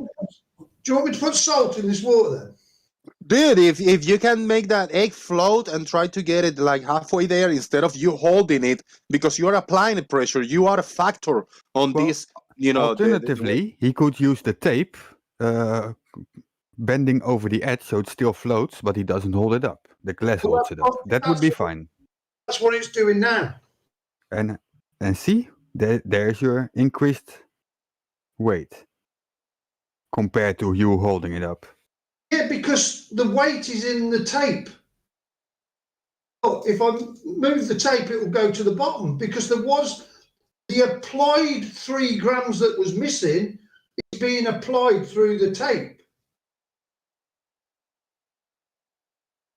If I put the tape on there, look, 63 grams. If I just take that tape off and support that extra 4 grams, it goes down to 58, 59 grams. It's still in the same place, except the egg is more dense than the medium.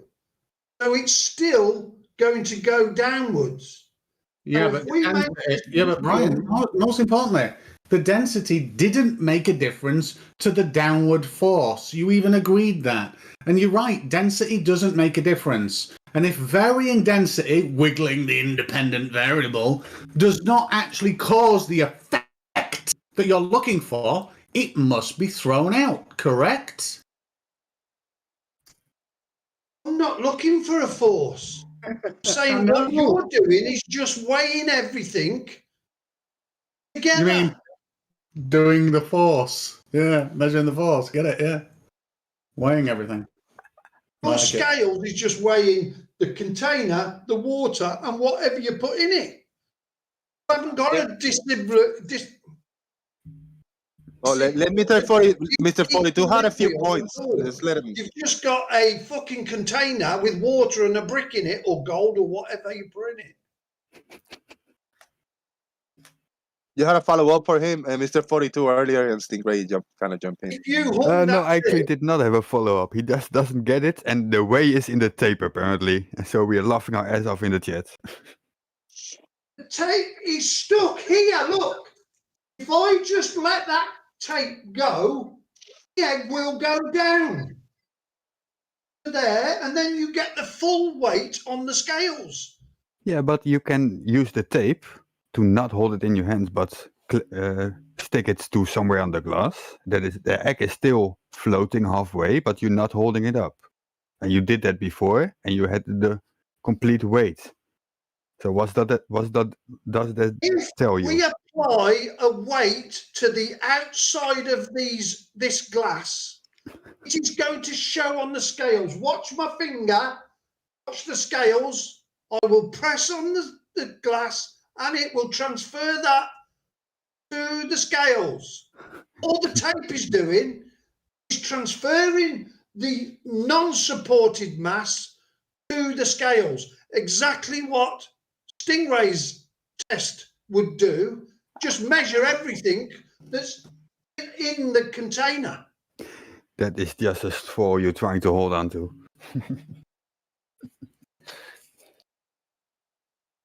As long as you're not holding it up in any way, it will have the complete weight. And that is the whole point. Egg go down, go boom boom. Shout out to 505 subscribers. Boom. Yeah, you're raking them in now. I'm kind of curious. Does the outside of the glass count as part of the glass and its weight?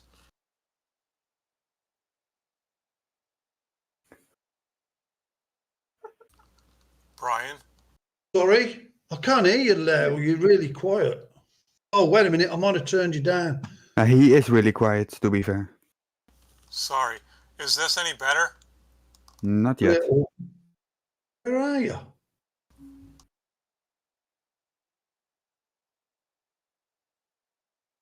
I hear him well. The other Merle is his name. Oh. What did you say, Lyle? He's deafened now. He deafened himself. All right, Brian, question for you. The glass, the outside of the glass, does that count as part of the glass? No. Oh, So that when I counts touch a glass, that does not count as part of the glass. Of course, it's part of the glass. Okay, so the whole entire glass weighs something. The outside, you know, the portion that I touch when I pick a glass up, is part of the weight of the glass.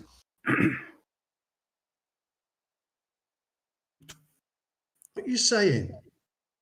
The whole entire glass, the inside and the outside part that I touch, is part of the weight of the glass. It's not just the inside and the water. It's the entire glass weighs something, water weighs something, and the egg weighs something. Yes. And so you're adding all three of those things together when you place the egg in the water. Pretty simple. You're right. That's what.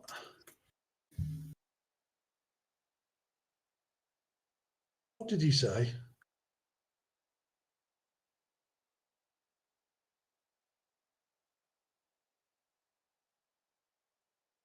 Thank you. You lost me then, Lyle. Thank you, Lyle. Tea time. Did you hear what I said, Flip Flop? Oh no, I'm just somewhere. My brain is somewhere else. I'm just listening sounds, but I'm not paying attention to anything. I just hear sounds buzzing in my ears. We try something different with a different weight, different material, and see what we get. Sure. Think what we got. Yeah. Let me go and have a look. See what we got. See if we get a different result.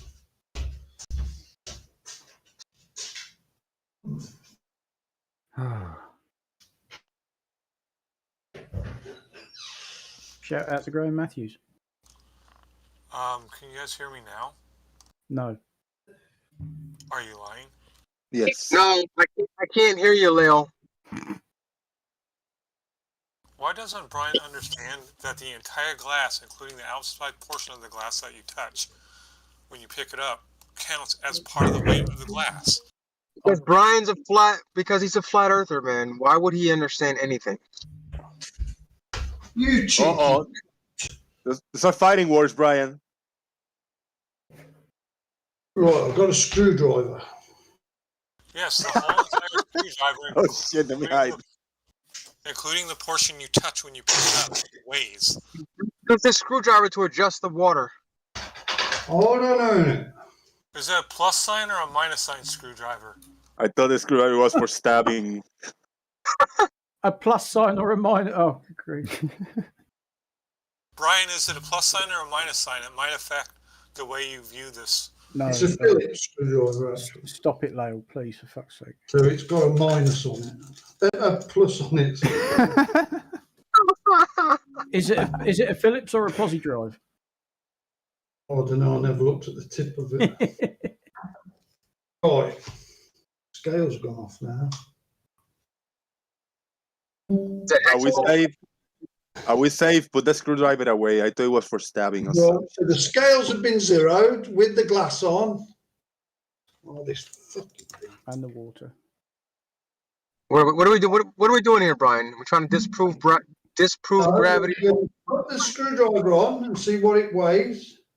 But you gotta tell Lale if it's a plus sign or a minus sign. I love it. It weighs 71 grams, right? And now let's just hang this in the water and see what we get. Doing this together. That's halfway of the handle gone in. How's And it the been? water has gained 33 grams from somewhere. How has that gained 30? Buoyancy. I think that's buoyancy. You stuck the screwdriver in the screwdriver weighs something, Brian. You stuck it in the water, therefore it's going to add weight. It's common sense. Why are flat earthers so obtuse. It's not touching anything other than the water. Yeah, but it still weighs something, so it's picking up that weight. It's still displacing the water. But you are aware that the screwdrivers weigh differently if this for left-handed and right-handed screwdriver. Which one it is, Brian?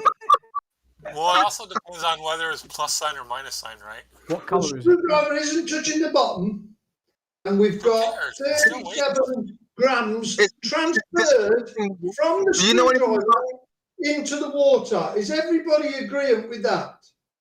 Yes, Brian. Do you know anything about Archimedes' principle? Now, if I put it on the bottom, and does anybody else know about Archimedes' principle? now we've got 71 grams extra. Now, if I lift it off the bottom, so only a portion of the screwdriver now, we've got 37. Yeah, but the rest is supported by your hand. Isn't that the volume of the screwdriver? You're basically measuring? This is the medium it is in, is supporting a proportion of the weight of the screwdriver. Shit, that's called buoyancy, Brian. Put in there that is more dense than water.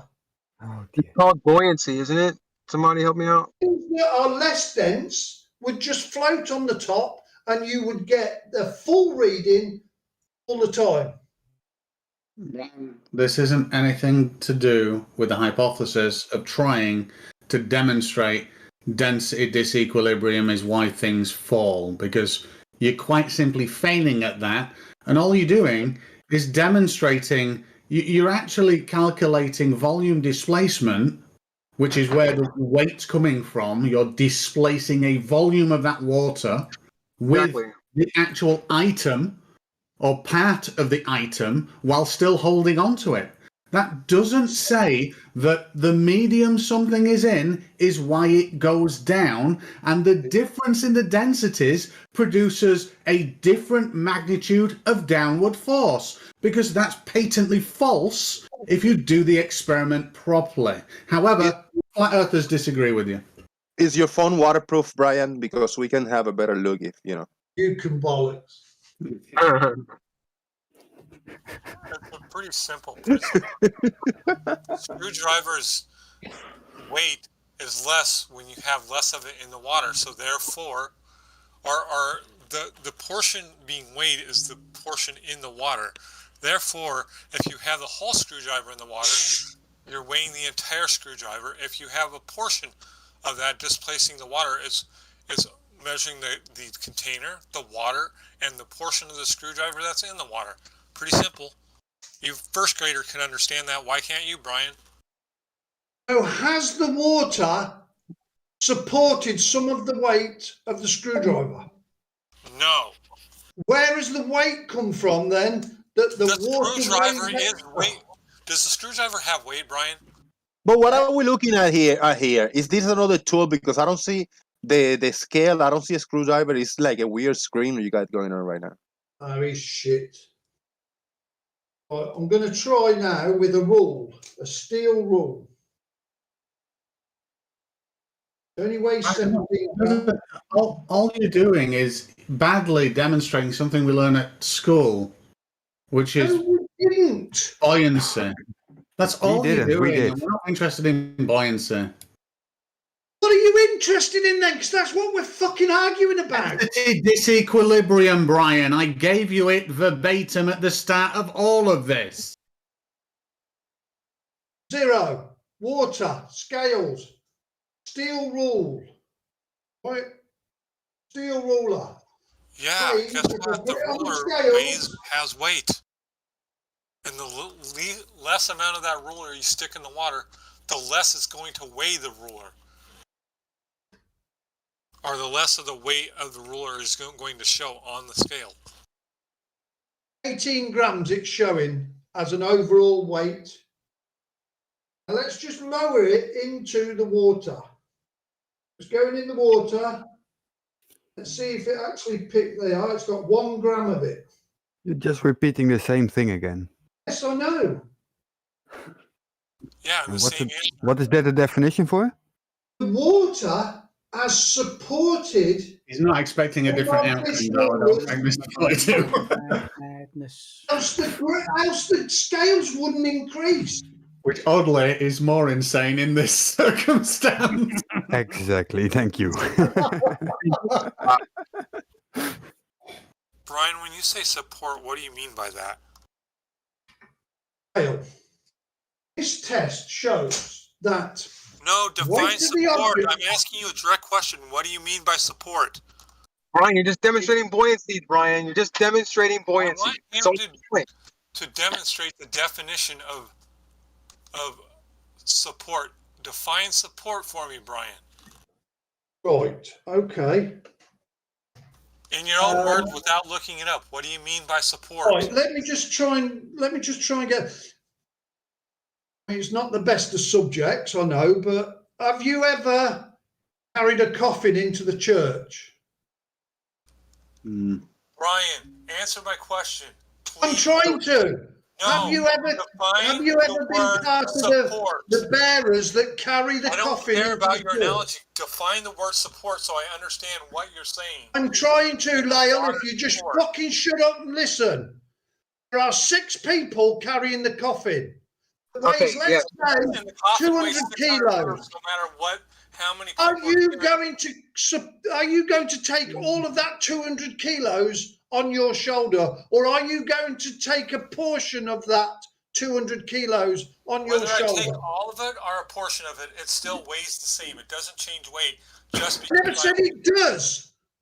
I'm saying, do you support all of that 200 kilos, or do you support a sixth of that 200 kilos? Perfect. Sure.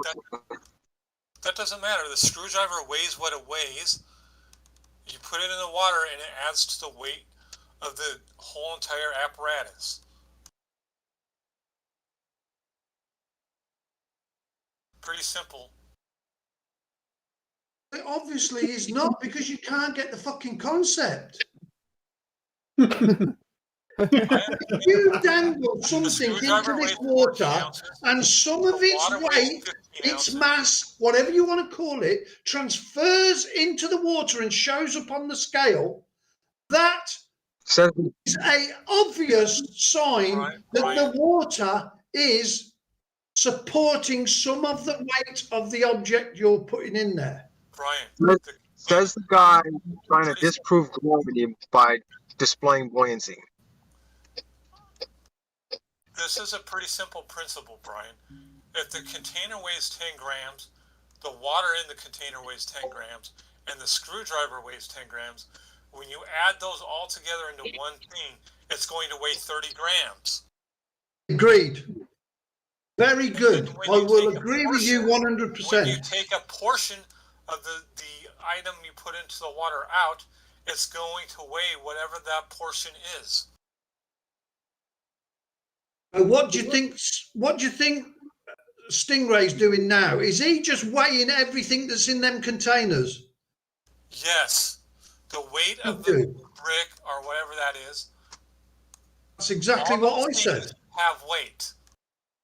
Yeah. Water. It's not proving anything. In the container have weight. The amount of the in the denser medium adds to the weight. The denser medium, i.e., the water, is supporting some of the weight of the block that's in there, but he's measuring the water with the extra weight that it's gained. Brian, if you drop the screwdriver into the water, does it sink? Yes. It's more dense than the water. Case, the screwdriver is denser than the medium. Yes. So it's still adding to the weight of the entire thing. The water, the container, and the screwdriver all, like I said, weigh 10 grams each. You're adding those weights together, 30 grams. Surely, StingRay, you can see what I'm saying. Out, and you take away some of that weight. Brian, for the last time, since you asked me a question, for the last time, I agree with everything that you've said and everything that you've done. Unfortunately for you, not addressing this point, which is this example on my screen, means that you're demonstrating buoyancy and displacement, badly I might add, which actually require gravity. Well, displacement doesn't, but working out the buoyant force does, so requires gravity. I'm trying to show you density disequilibrium and how we prove it, and you're ignoring that, saying it isn't a thing. And yes, I still agree with you.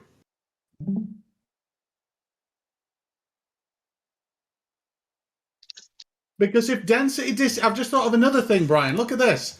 If density disequilibrium was a thing in the water, if I have a container of water and I put something that's less dense than water in there to take up space in there and it floats, wouldn't we expect it to be lighter?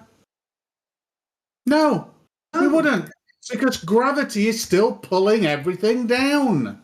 It's transferred its weight to the water because that is supporting it. If you take the container, understand this? If you take the container off the apparatus and put the screwdriver on the apparatus, does the screwdriver have weight?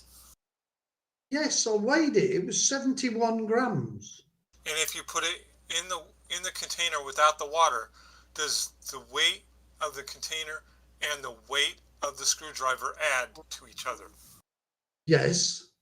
And then if you add water, doesn't it add the weight of the water plus the weight of the screwdriver plus the weight of the container? Yes. And is the screwdriver less dense than the water? No. Screwdrivers aren't less dense than the water in the container. Does the screwdriver float or sink? No, it's more dense. It's got to be more dense because it's sunk. I just asked you, is the screwdriver less dense than the water? And you said no. Or you said yes. And now you're changing what you said. I meant no. I misunderstood what you were saying. Perfect. So if screwdrivers are less dense than the amount of water it's displacing. No, screwdriver is more dense than the water. Oh, I'm sorry. If it's less dense than the medium that you're putting it into, it's going to float. If it's more dense, it's going to sink. Can you see StingRay's stream here? This one on the left has got a piece of wood floating on the water. Yes, because the wood is less dense than the water. Yes, I agree with you. More area. But that piece of wood has still got a weight to it. Now that weight just doesn't disappear. It transfers it to the water that's supporting it. A bit like when you pick that corner of the coffin up, you're going to be taking 1/6 of the weight of the coffin. With your logic, Brian, the container, the water in the container is being displaced to have the container weigh and the water weigh. That's what you're saying. Am I? The weight of the water is transferring its weight to the container. To the water, not to the container. The water itself is transferring its weight to the container. Yes. No, the water weighs something whether there's the container there or not. Yeah. The container's just holding the water. Oh, dear. Do you disagree with me? An ounce of water weighs an ounce whether it's inside the container or outside the container, Brian. True. The container has nothing to do with the weight of the water. No. Yes, you weigh, let's say you weigh 250 pounds, but if you pick up the corner of a coffin, your weight will go up the proportion that you're picking up of the coffin. An ounce of water weighs an ounce of water, whether it's inside a container or outside a container, Brian. I never said it didn't. I'm saying if you are supporting something, you will weigh the mass or the weight of whatever you are picking up. Yes, so if I put that ounce of water in a container, now the weight is going to show the ounce of water plus whatever the weight of the container is. It didn't transfer its weight to the container. It is the weight it is. This might be above your pay grade, I think, Lyle. No. It's pretty simple. An ounce of water is an ounce of water, whether it's inside But you or stand on the scales. You stand on the scales, 250 pound. I pass you a 100 pound weight. What do the scales weigh? 350 pounds. Now, have you put on 350 pounds, or is that because you are supporting the weight that I've handed you? The 100-pound weight weighs 100 pounds, whether I'm holding it or if I set it on the scale, it's 100 pounds. It I doesn't agree with change you. just because I'm holding it. I agree with you. So the screwdriver in the water weighs what the screwdriver out of the water weighs. What about halfway in the water? It weighs whatever weight is in the water. It's half in the water. It doesn't displace all of its weight into the water. It weighs whatever the portion It weighs in the water. what the water can support of the screwdriver.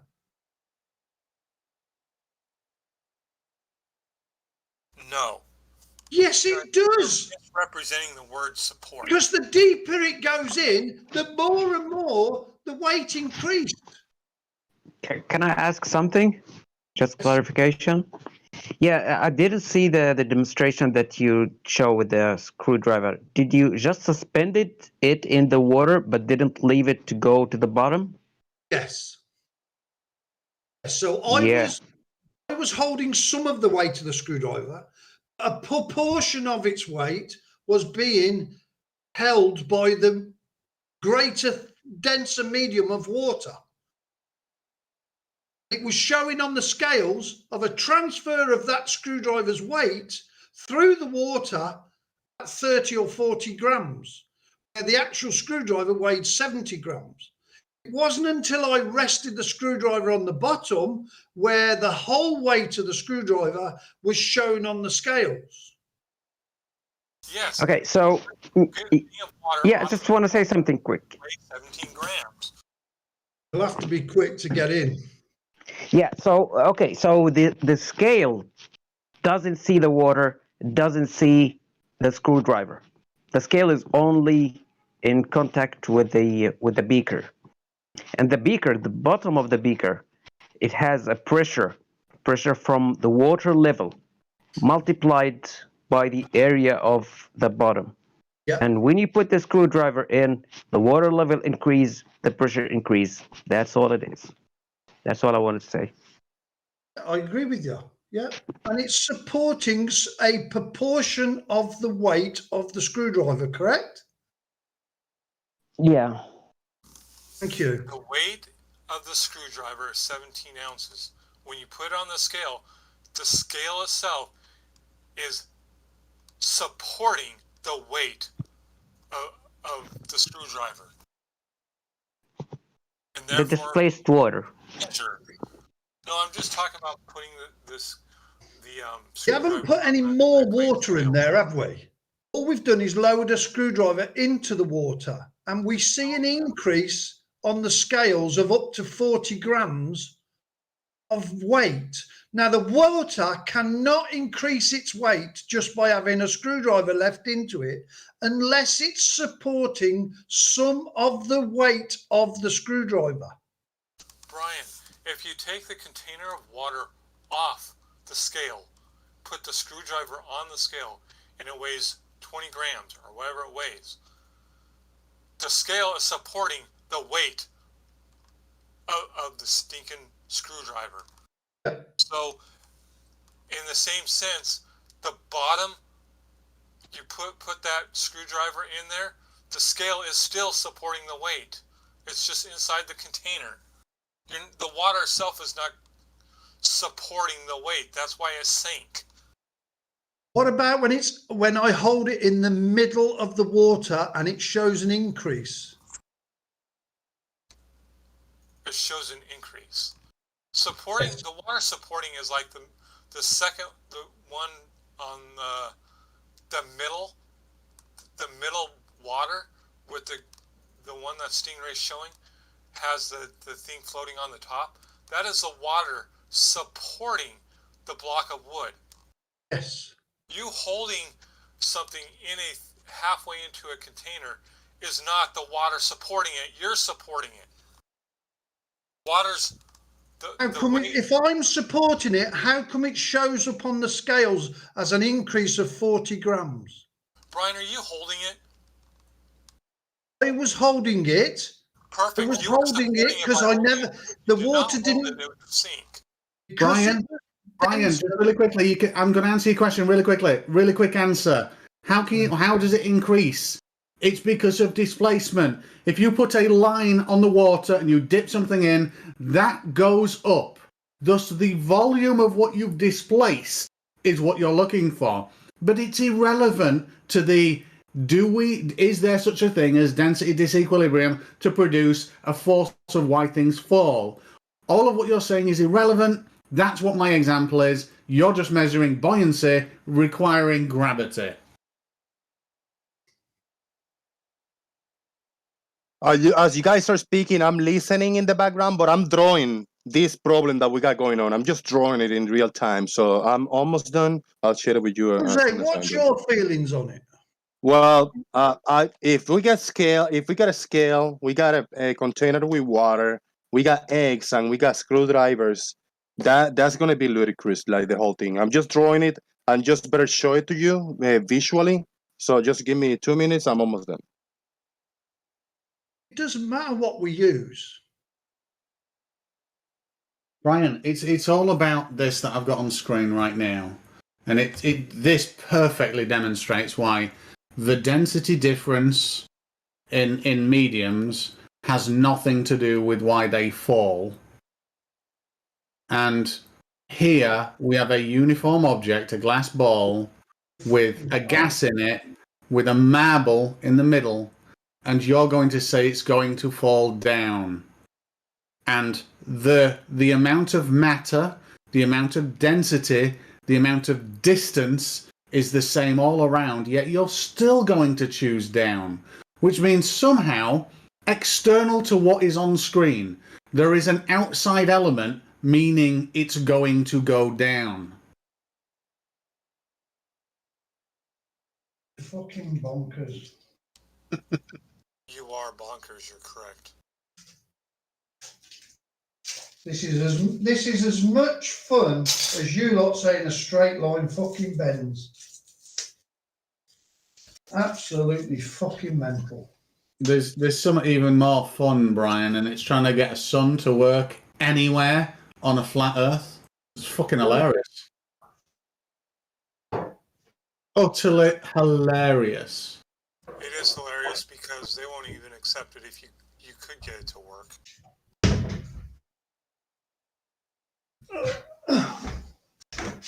Brian, can you see my screen again? Because you might be able to help with this. I'm genuinely trying to solve this. Big shout out to Mr. 42 that back in the day when I lost my channel, I heard rumors that he was the one that hacked my account. When I know it definitely wasn't. It was a big company scam that was going on. You want to pull you want to pull that text down a bit because you've got black on black. Oh no, I'm not on about YouTube. I'm on about the live thing. I'm watching the live thing. Oh, wait a minute then. Shit. What's wrong? It didn't update. My apologies.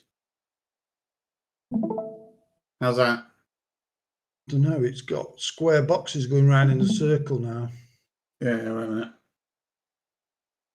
How's that?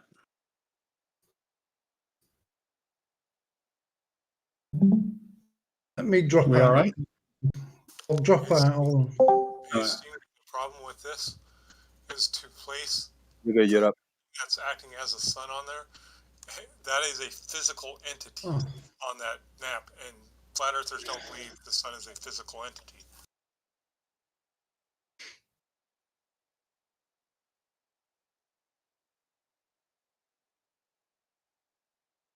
All right, quickly, very quickly. I have that image. To share with you.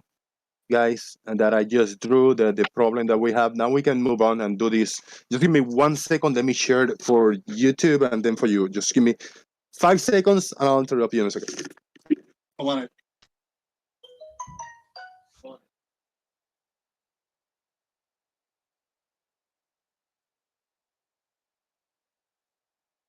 All right, let me turn the camera on so you can see what I got going on here. And the problem that we had going on with the scale and the weight, woo, should be able to see the screen. Oh shit, it's loop-de-looping. Let me turn this off. Yeah, if you guys want to see it, you're gonna have to see my screen share. I'll share my screen here. Go live. I got the camera on. If you see the camera, it might be a little laggy, but so if you have a scale, I'm sharing, plus container of water, plus eggs, plus screwdriver, all that equals to ludicrous. That's Mabbit Man. It's back to front. Oh, is it backwards? Oh well. You gotta deal with it, but that's ludicrous. Uh-oh, I got two microphones. You're quite a good artist. But that's it. You see, that's the Mabbit, Matt. I drew very well scale, very good container, eggs. Talents are wasted in here. He understands perspective. The camera might be flipped, but hey, it is what it is. But you got the idea. Yeah. That's good. That's actually a good screwdriver that I drew there. Look at it. The eggs, the 6-pack of eggs is excellent. And I just did that like. Very good, man. Very good. Very much. The talents are wasted. I'll stop screen sharing. I'll show you guys. StingRay. Right, Brian. So this is interesting. This. So you recognize this little island? Smokiola, that is. So, and you recognize roughly where we are, right? Approximately where we are. Near enough. We're probably a little bit more east, actually, but fuck it. Don't matter. It's close enough. A little bit more north. Density, I blame density. Yeah, well, anyway, it's close enough. Anywhere around there, you're not really going to tell a difference. And this little dude here, we're looking through his eyes on the right here. This is his view, or her view. It's their view. And it's looking at the sun on this lovely dinner table, pizza, dinner plate, frisbee, whatever you want to call it. It's looking at the sun from it. Now, the sun is going to do a full transit all the way around, and that is what we would see. All the way around. And that is perspective and the observer in the United Kingdom of the sun going all the way around. We can see it there. It's going all the way around. Doesn't matter what tropics it's at. And I can actually alter the tropic thing here. So that's there. That's in between the tropics, there and there. And does this match reality when I look outside the window? Absolutely not. And do you want to know? The closest I've got it to matching reality outside my window is I have to put it here. And that's the closest to matching my reality outside my window. It doesn't quite get to the ground, but it's the closest shape is outside the flat Earth. But it's not accurate doing that. It's still way off. But that's the closest. Anywhere on this dinner plate, nothing matches my reality, your reality, someone in Africa's reality. Not at all. I agree with you. I don't know how it works. I'm glad you agree. Weird, right? I don't know The how funny thing is- London is closer to the North Pole than Moscow. Moscow's average temperature is like -40, and London's is 1 degree through the winter. That is, I don't understand that. I don't understand why Australia is right near the coldest place on Earth, yet today they can't breathe down there because of the fucking heat. What is near, according to you? Near enough to be Might that be significantly because fucking the different tilt- to what it should be. Wait a minute, Might that be because the If Earth we've got tilted? a country that is right near the coldest fucking area on Earth, Yeah. that is, they're melting, they daren't even go out of their houses. Yeah. How the fuck can that be? Can I show you? 5,000 kilometers. Can I show you really easily, Brian? Are you still looking at my screen? Because if we turn the damn thing to be a ball, yeah, and that's what we're doing, we turn it to be a ball, yeah, and then we move round of why is Australia really hot right now, we see that it's facing almost perpendicular to the fucking sun. And it's there, and it's burning like a bastard. And then at a much more acute angle, we have the ice cap, which is nowhere near perpendicular. It's horrific. And look at That the distance. Yeah. So are you saying the exact same distance north would be the same conditions then? It's the angle of the rays of the sun, Brian. I'm saying, Brian, that 1 billion square kilometre of energy from the sun is hitting here. Yeah, I agree with and you. And about 300 is it in here, this entire surface area, because it's projection, Brian. Yeah. Yeah. So are you saying if Australia is perpendicular to the sun, then the same distance away from it north would be the same conditions as the South Pole is at the same 500 kilometres? No, No, look at this. you're not. Look Now at- look at that's this, weird right. because you've just Let me stated finish, Brian. that Australia is perpendicular to the sun and the Earth curves away at exactly the Earth's same rate tilted, in both Brian. directions, The yet we Earth- do not see the same conditions at the Earth's same tilted. distances. Everybody just calm down. It's here, Brian, in this brilliant 100% corrected model that's got 100% predictability.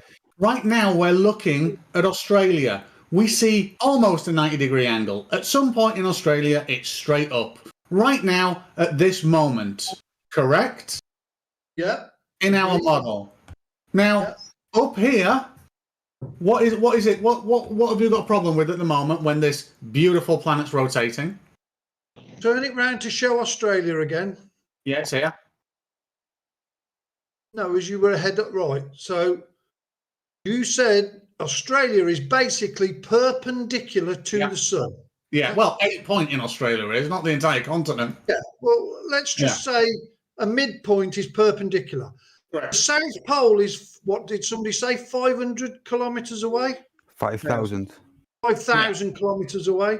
Yeah. Why haven't we got the same conditions 5,000 kilometres north? Because of the angle of the light. That's a sun. fantastic If reason. Australia is perpendicular to the sun, then we should have the same conditions at the same distance, correct? Very good, Brian. Absolutely 100% agree with you, Brian. That's fantastic. So, what's different about this area here as opposed to this area here, which is India? There you go. So why isn't that covered in snow and ice? Oh, brilliant question, Brian. I'm glad you asked. And that's because throughout the year, well, actually, a percentage of it is due to currents, like sea currents actually provide a stupid amount of warming. But I'm glad you asked, because in the course of a year, this is what happens. Now, guess what?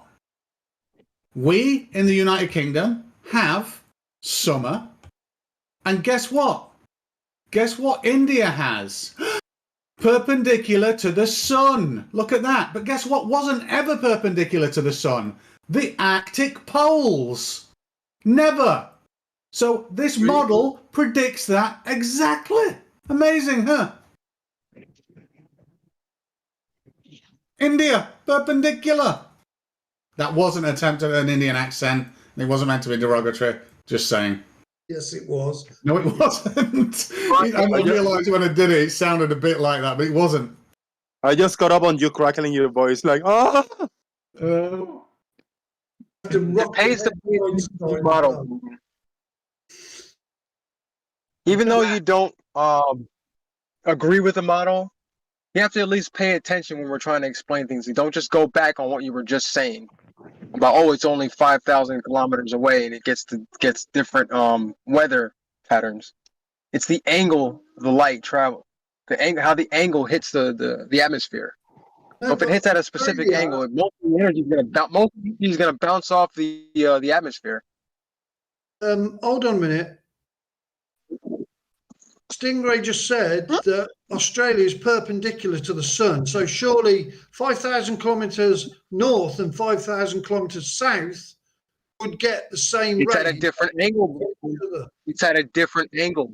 So most of the energy from the sun is getting an angle on a ball. Oh my God! Oh my God, Brian! As one part tips toward the sun, the other part tips away. That's why we have seasons.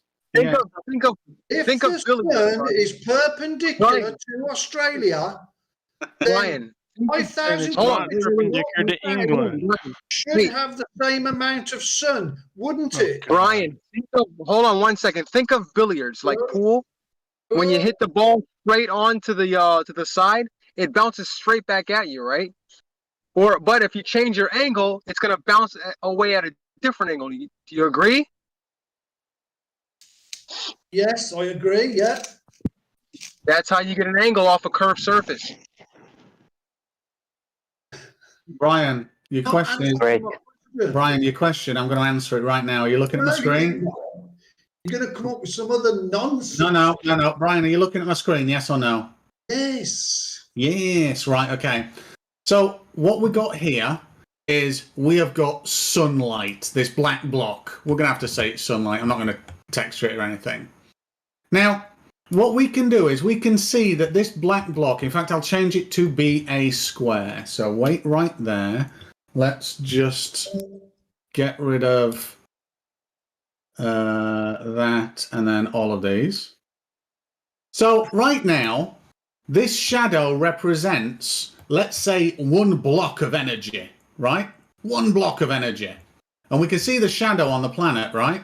And that's where the sun would be directly above your head. That's perpendicular, yes. Yeah. Now, this block of energy represents a 2D space of energy coming from the sun, and we'll just give that 1 trillion gigawatts. Yeah, it's probably a lot more than that, but let's just say it's 1 trillion gigawatts. Or let's just call it 1 gigawatt to make it really, really easy. Now, do you see the surface area that 1 gigawatt is actually hitting? Yeah. Let's say that here takes up about 1,000 square miles. It's obviously a lot more than that, but let's just say 1,000 because can't be asked measuring it. Now, far off. Wait a minute, yeah. Now, what we'll do is we'll pull this down, and it's the same area. And do you see what's happening? When it gets to the Arctic regions now, if we go and have a look at the surface area of that 1 gigawatt, it's increased like threefold. I understand that. Totally understand that. Yeah, because of angle. Now move it up as well. Move Yes, it the same amount upwards. And you get the same thing. But we don't see that. We don't see Africa in 100-foot snow drifts. No, that's because I showed you that, Brian. Because in mid-summer, let me do this again. In mid-summer, even though the Arctic regions still only get those acute angles, Africa is spot dead on taking shit ton of perpendicular light. So throughout half the year, it gets a metric shit ton. Yeah. The Arctic regions still get little because they're at the rotational poles. Right. It's not hard. No, it's not hard. Totally agree with what you've just shown. Absolutely, 100%. Africa should be as cold as the South Pole. Oh my God. StingRay, you're wrong. It's actually a metric ass load. I'd like to give a bit of information about the weather in Egypt during the summer. It's somewhere always between 32 and 40 centigrade. But if you go south, closer to the Tropic of Cancer, to a country, Ethiopia, you will find the temperature somewhere between 25 and 29. They are closer to the sun. But there's other conditions and things that contribute to the temperature.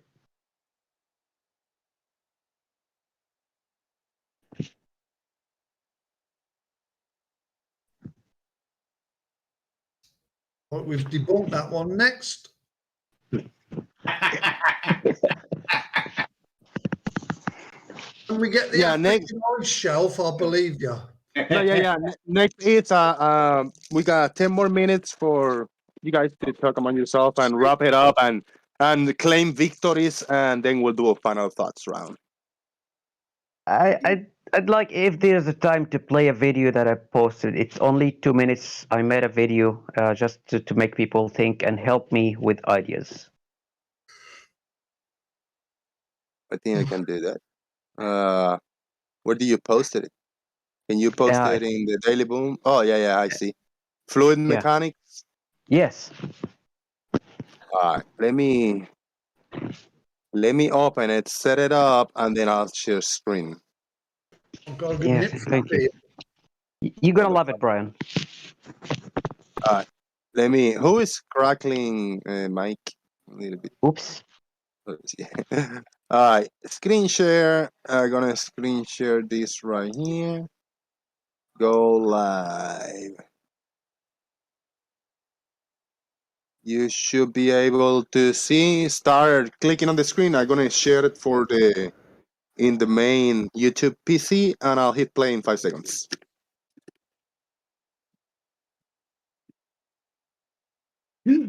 Oh yeah, I can. I'd love a go at this. Hello everyone, especially those who watched the first bad version of this video and the second bad version. So this video is about a fluid mechanics problem. We have a weighing scale with a water tank on top of it. It weighs 50 kilograms in total, and we have suspended above the water tank some sort of a metal alloy disc. It weighs 5 kilograms with a density of 5 grams per cubic centimeter. I said 1 in the first video, but it's 5 grams per cubic centimeter. That's the density. Now the problem here, I want 5 answers for these 5 cases. The first case is we dangle down the disc into the water, still suspended but fully submerged. What's the weight is going to be registered on the weighing scale. The second case, we cut the tether, we let the disc accelerate, and during that period there's going to be a different weight here. It's period of acceleration before the terminal velocity. So what's it going to be? I don't want a specific number. You cannot get a specific number from the details that I'm giving you now. Just want more than or less than, etc. The third case is when the disk reach terminal velocity. The fourth case is when the disk hit the bottom of the tank as one piece. The final case is when the disk is settled at the bottom. I want to say in the case D, I want the instant of this slamming. What's the registered weight? Again, more than or less than, etc. So that's it. Thank you for your patience, those who watched the 2 bad versions. So see you. What's the fucking answers? Thank you very much. We get the you want to elaborate? Yeah, he got some questions there. Crowaxy, is you? Yes, the most important thing that I wanted to, or I was thinking, and I got some help. that in case C, when the object is or reach its terminal velocity, the weight will be the weight of the water and the object, even though it's not touching the bottom. No, it won't. No. Why? Because some of its mass is still being unsupported. And that's what I found in my tests. I was still getting 3 or 4 grams on my finger. Yeah, now there's nothing supporting it. Yes, but it's still unsupported, else it wouldn't be going down. It must be more dense than water to go down, mustn't it? It is 5 times denser than water.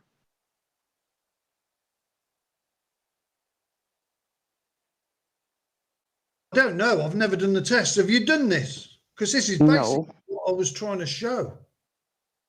No, I think it would be hard to do it with a small tank. You need a deep tank. Yeah. And a large object like a disc because the reason for case C that the weight is the weight of the object and the water is the object hit terminal velocity, so the buoyancy, the drag of the water is supporting the remaining weight that was supported by the tether.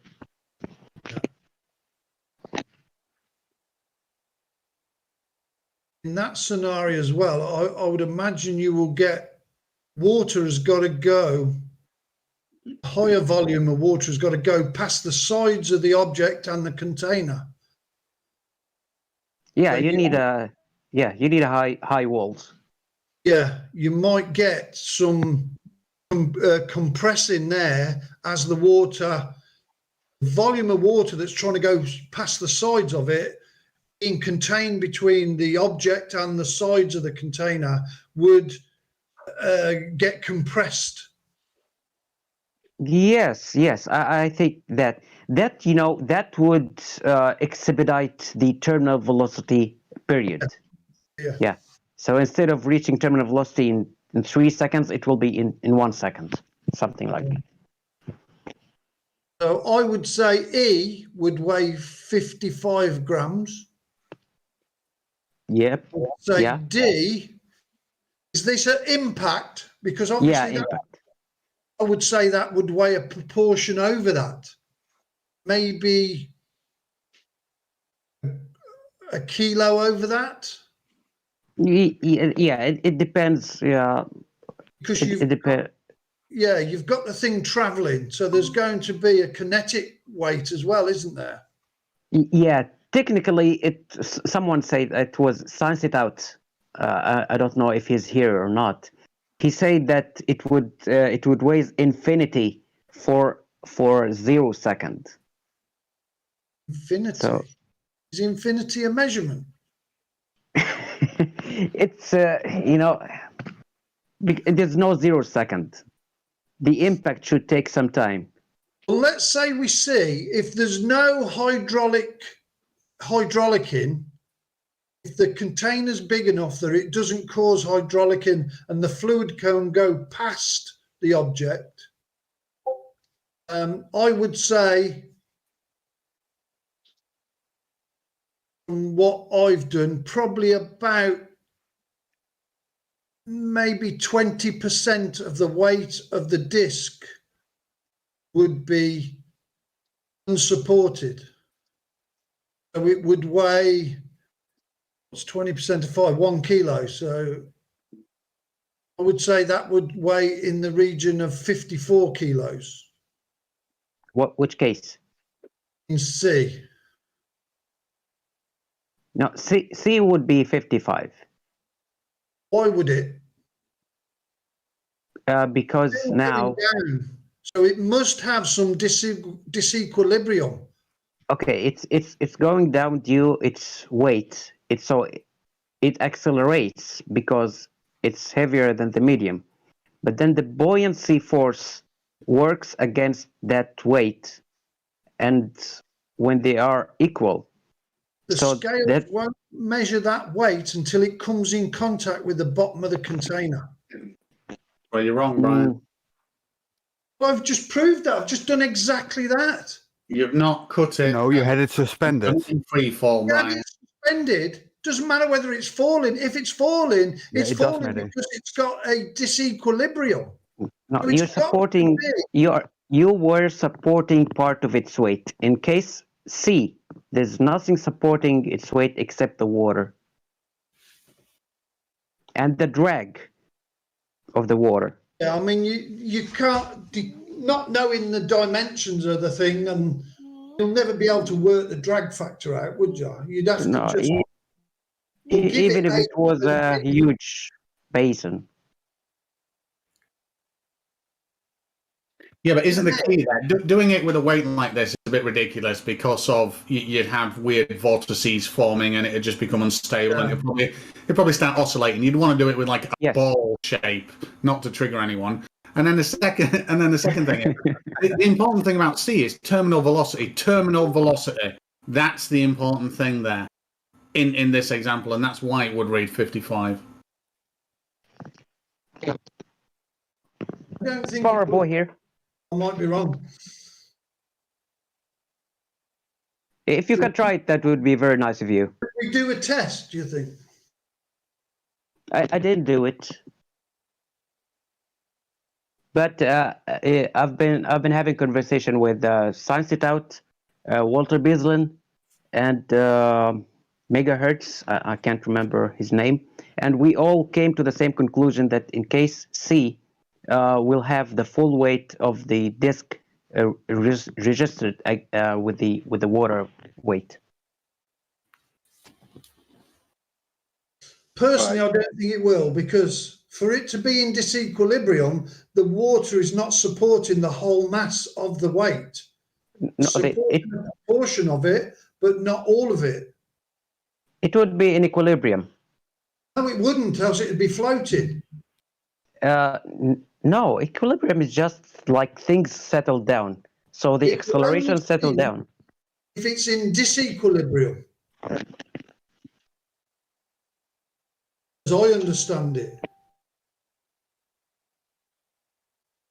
We can put this to the test. We just Yeah, need that would be enough tube. Yes. Drop something down, give us a couple of seconds of data and see if the whole mass gets transferred. I don't think it will. I think for it to travel down, it must be in disequilibrium, meaning the water is not supporting the whole mass of the object, whatever it is. And I think you're right, StingRay. I think we do need to use spherical objects. So if there is drag, it's equal all the way around.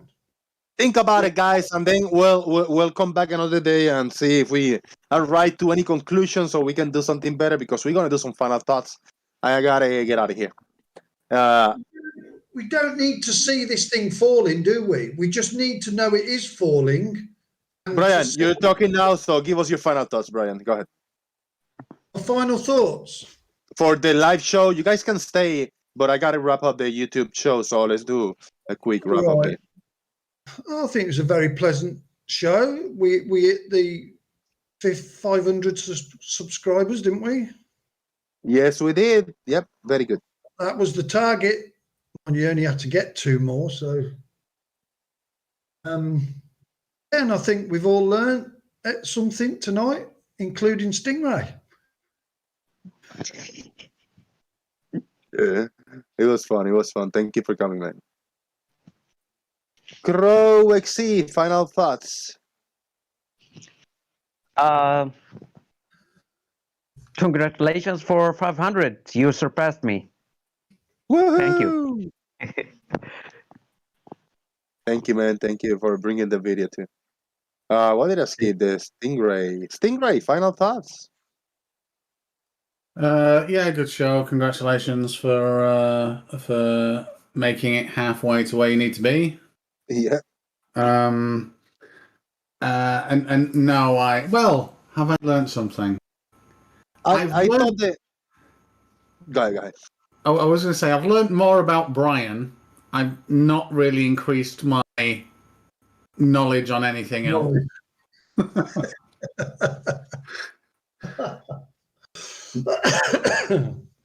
Okay.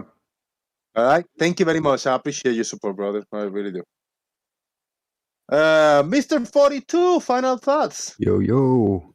Congratulations on your 500 plus subscribers. Yeah. It was a decent show.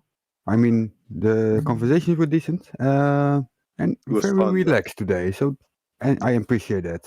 Very nice. Thank you for coming, man. I appreciate you jumping in here, man, and hanging out with us. All right, Steve Rorino, final thoughts? Let's see if Gary, questionable. Are you here for final thoughts? Yeah. Globies think we're crazy because we see Earth that appears flat and motionless, and we think it's flat and motionless. While they observe flat and motionless, but call it a spinning ball flying through space because reasons. Thank you. Thank you very much, Gary, and thank you very much to every single person that is over here in the call and in the YouTube chat box, because you are part of the big 500. That was a milestone that I have reached. Halfway there, we need 1,000 subscribers. I thought the 4,000 hours was going to be the hard part, but I think with this show, it will be the 4,000 hours done. I had 3.8 thousand hours watched already on yesterday. So I think with this show, 200 hours easy with the added up, everybody audience.